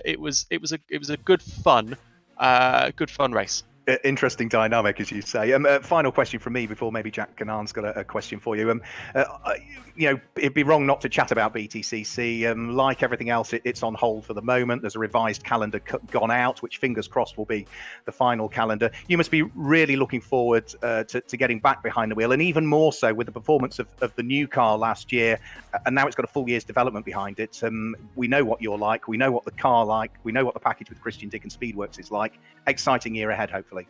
Naturally, of course, yeah. I mean, we're all in the same boat, aren't we? We all fully understand why we can't go racing and why we can't get back to it. But at the same time, we're missing it, and this is why online races like this have been so fantastic. But the end of our first year with the Corolla as Team Toyota GB with Ginsters, that was a great first year for us. A real good grounding year. We managed to achieve a lot. We got 4 wins under our belt. And then it's obviously set us up this year. We've had a rebrand over winter as Toyota Gazoo Racing UK with Ginsters. So there's been loads of awesome things happening over the winter. And we had our media day. We were quickest at media day. The car felt fantastic. So of course we're enormously excited to get back racing again. But let's wait and see. Let's get it done at the right time. Let's not try and force it too soon. Jack? Yeah, great stuff. Hi, Tom. Obviously, you're brand new to iRacing in the past couple of months. So obviously, can we expect you to obviously keep going with iRacing? Can we expect you to get yourself involved in even more championships down the line? Of course, yeah. I'm all up for doing it and getting involved. Of course, I am. So yeah, it's something I've been really enjoying. And it's good stuff because it's keeping you sharp, and that's what's important. Is because the race or the dynamics of driving the car, yes, differ from simulator to reality. There's no disputing that. But it's the hard and fast racing, the elbows out racing, that is keeping us sharp, and that's where the time is, and that's where it's really, really important to keep busy. Because when we do get back racing again, my engineer is going to expect me to be on it from lap 2, and they're going to expect me from the first lap of the first race that we get back to be fully race fit and prepared to fight in the heat of battle. So this is keeping us really sharp, and it's really, really useful. Good stuff. Well, from me, Tom, don't stop qualifying at the back because you make it very entertaining. So unfortunately, as you know, I've made it a bit of a habit over recent months. Yeah. Well done, Tom. Thanks for chatting to us, and hope you see you in a new championship in the very near future. Perfect. Cheers, Jack. Thanks, Mark. Cheers, Tom. All the best. There we go. Tom Ingram. Let's bring in Nico Varone. We spoke to Nico after race number 1, where he finished in 3rd place, and he was hoping he might stay out of trouble and pick off a few cars. Well, 20 positions gained, Nico. Back on the podium again. Congratulations. Hi guys. Yeah, it was crazy race. Started P23 and managed to get P3. Was amazing. Just avoiding the incidents, as I said before, and then start to push and gain place by place, and then also in the last laps there were some incidents, and when I got P3 I just said, okay, I'm not gonna risk. I'm good points. Hogarth, I think he had a crash, so I said, okay, I will try to finish here and take a lot of points. You're not going to risk anything, you say, Nico, but you were side by side with Louis Foster heading around through Blanchimont looking for 2nd place from him. Yeah, it was, when I get behind him, I said, okay, I'm going to pass him. And when I saw that move, I said, okay, better not to risk, because it was so close that I said, okay, I have to calm down and try to get points, and that's the important thing. And I think now we have a big gap in the championship. I don't make the... I don't sum up all the points, but I think we have a big gap. So a good race for me, for Chris Dittman. I think we are still P1 in both championships. So good points this race, and we are looking forward for the next one. Final question from me before maybe Jack's got a question or two. You've already signed to race in the BRDC Formula 3 Championship in 2020 for Chris Dittman Racing. We've just spoken to Tom Ingram, who's hugely keen to get back racing, but understands why. Again, you must be one of those drivers that can't wait for this difficult period we're in at the moment to finally end when the timing is right and we can get back to racing, as well as, of course, enjoying esports in the meantime. Yeah, obviously for me last year was really difficult because had budget issues and only race like 3 races along the year. So I was, very happy at the beginning of the year because of signing with Chris Lindman. Signing the first time I signed all the season. So yeah, I was really happy, really looking forward, and then all this happened with the virus. So yeah, I'm really, really looking forward, training at home, virtually and physically, so that when the time arrives, we can be 100% ready. Great stuff. Hi, Nico. Obviously, we're all stuck at home now. So how has the simulator been helping? Do you think that the experience you're having in the British F3 iRacing Championship is going to help you when we eventually go back racing? Yeah, I'm a really big fan of the simulator. I always did, and I think it's big help. When you are so much time out of the car, and you get to drive on the tracks on the real life. iRacing is so real that gives you a really good feedback. So when you jump into the car, it's different than if you didn't do any laps before. It's like difficult. It's a lot for me, at least in my case. So I use it a lot to train and to prepare the season. Good stuff. And just finally from me as well, we're heading to Silverstone next week, of course. So are you confident heading into that one? Do you think you can keep up the form that you've had so far at Silverstone? Yeah, I think yes. Silverstone is a circuit that I like. So yeah, hopefully we can make a good qualifying, a good race 1, and then try to avoid the incidents in race 2 and get some points. Good stuff. Well, Nico, thanks a million for chatting to us. Well done. Double podium for you today, and we'll hopefully see you again on the podium in Silverstone. Thanks, guys. Cheers. So there we go, our championship leader. Once we've done the maths, I'm sure, Nico Verone. Let's bring in another driver who we had a chat to last week, but we've just spoken to Nico Verone. Piers Pryor joins us in the live commentary. Piers, very well done again. There's only yourself and Nico Verone that have finished in the top 6 in every race so far. A 5th and a 6th this evening. Well done. Cheers, thanks very much. Not quite as spectacular as Nico again. Begrudgingly, but we'll take a 5th and a 6th. I was literally, my one aim for this evening was to not either crash or get crashed into, and I managed the first bit, but first lap of the second race I managed to get run over, but I had my fast repair soldiered on, had a nice fight with Kieran Vernon and Skelton as well, actually, in that second race, even though it was at the time it was about 15th and 16th or something, but then that was really good fun, so I managed to just have a run, good race there, and then I sort of looked at the end of the race and I was like, oh, I'm 6th. It's a little higher than I was expecting, but we'll take it. It's again a good fun racing. Well done to Nico, well done to Tom, and Ulysse in the first race as well. Consistency is the key. And whilst you've never done a full season of car racing, and I know you've signed for Lannon for this year, as and when we get going, you'll know from your karting days that consistency is the key. And whilst you say, not quite as quick as Nico, but you're consistent, and as long as you keep doing that, you're going to be right up there, surely. Yeah, definitely. It's consistency, trying to just make sure that drive smart rather than drive fast, I suppose. I mean, obviously I'd like to drive fast as well, but driving smart is hopefully what will get some points in this season in the virtual championship, but also be good practice to keep out of trouble and get in the right frame of mind for when the season starts again properly, hopefully in August with the new calendar. But again, we'll see.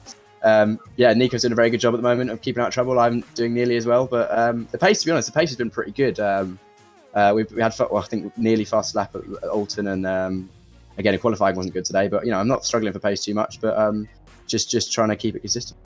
Final question from me before we sort of hand you over to Jack. Silverstone next time out, Grand Prix circuit. We did see you race single seaters at Silverstone last year, Formula 1000, and that went well. You'll be looking forward to going back there? Yeah, I'd love to go back there and do as well. Obviously, last year when I did it in F1000, I did one round and it was on the national circuit. We'll be racing GP circuit both in the iRacing F3 Championship as well as the real championship. So go get some practice laps in before then. Hopefully I'll be able to do a bit more practice this week because I had my final university assignment this week, so I hindered practice a little bit, whereas I've got a bit more time this week, so hopefully it'll be a little bit higher up in quali next week. But no, really looking forward to it, and then hopefully again good practice for the real season when it comes. Yeah, good stuff. So Piers, of course, we were talking about your consistency there. So next week, Silverstone, do you think you can maybe just go a little bit higher and maybe grab a podium there? Yeah, I'd like to think so. Again, Silverstone's a bit more spacious than Oulton, so it should make for some good racing, some overtaking opportunities, some slipstreaming and stuff like that. My aim is to qualify a bit higher. I didn't really get the most out of myself in the car today in quali, which sort of hindered my first race. But if I can do that, then no reason why not. I've been so close. I've had a 4th, a 5th, and 2 6ths now. Yeah. So so close. I'd like to go one a bit better, so you don't have to get me on as just a well done for finishing rather than a podium interview. And just finally from me, Piers, have you got an idea in your head of where you'd maybe like to finish in the championship? Obviously, we'd all like to win it, but is there anywhere you'd particularly like to slot yourself in, or who would you like to finish in front of? Maybe a better question. Well, let's tiptoes first. Let's see if I can finish in front of Nico in a race, and then we'll go from there. But no, I think just on a quick mental arithmetic, and then don't quote me on it. I think I should be second in the championship after today. Again, quite a long way back from Nico, but if I can consolidate that and have some consistent finishes, then all good. And hopefully, I've been run over twice now, so hopefully Nico, well, not hopefully run over, but swings and roundabouts. Hopefully things go my way at one point, and I'd like to be somewhere up there and give him a run for his money at the end of the season. Good stuff. Well, thanks a million, Piers, for chatting to us. Well done on the consistency. Hopefully we'll be talking to you next week as a podium finisher. Cheers, guys. Yeah, thanks. That'll be, rather than the sympathy interview, I'd like a full one. No, it's always a pleasure, Piers. Always a pleasure. All right, guys. Cheers. I'll speak to you next week. Bye. Thanks a lot. There we go. There's Piers Pryor, our final driver that we're chatting to this evening. Well, it was equally as exciting at Oulton Park last weekend. We saw some great racing here at Spa-Francorchamps. I can't wait for Silverstone come next Sunday at 6 o'clock when we'll do it all again. It's been a great evening of racing, hasn't it, for our second meeting of the season for the British Formula 3 iRacing Championship in association with Apex Racing TV, Jack. Yeah, it's been a brilliant one. I think Silverstone is going to be the best of both worlds. We obviously had the tight and twisty Oulton Park. We had this very open slipstream orientated track at Spa. So Silverstone, I think, is going to balance that out. You've got the Wellington straight, and you've got the Hangar straight, but you've also got the tight and twisty sections in the middle. You've got Abbey, you've got Vale, you've got Brooklyn. There's all these great open sweeping corners. Going to be plenty of overtaking there. But Verona is well clear in the championship now, so we'll try and see if he can continue his form next week at the same time. Yeah, once we've been to Silverstone, which of course is next Sunday, the 31st of May on the Grand Prix circuit, and the week after, the 7th of June, we'll head to Brands Hatch on the Grand Prix circuit, and the end of the championship will take place on the 14th of June at Donington Park, again on the Grand Prix layout that is there. So from Jack Canaan, who joins me in the commentary box, and myself, Mark Werrell, thanks for watching the third and fourth round of the British Formula 3 iRacing Championship in association with Apex Racing TV. But be back with us, please, when we head to Silverstone for rounds 5 and 6 of the championship, 6 o'clock next Sunday. Until then, goodbye.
No issues.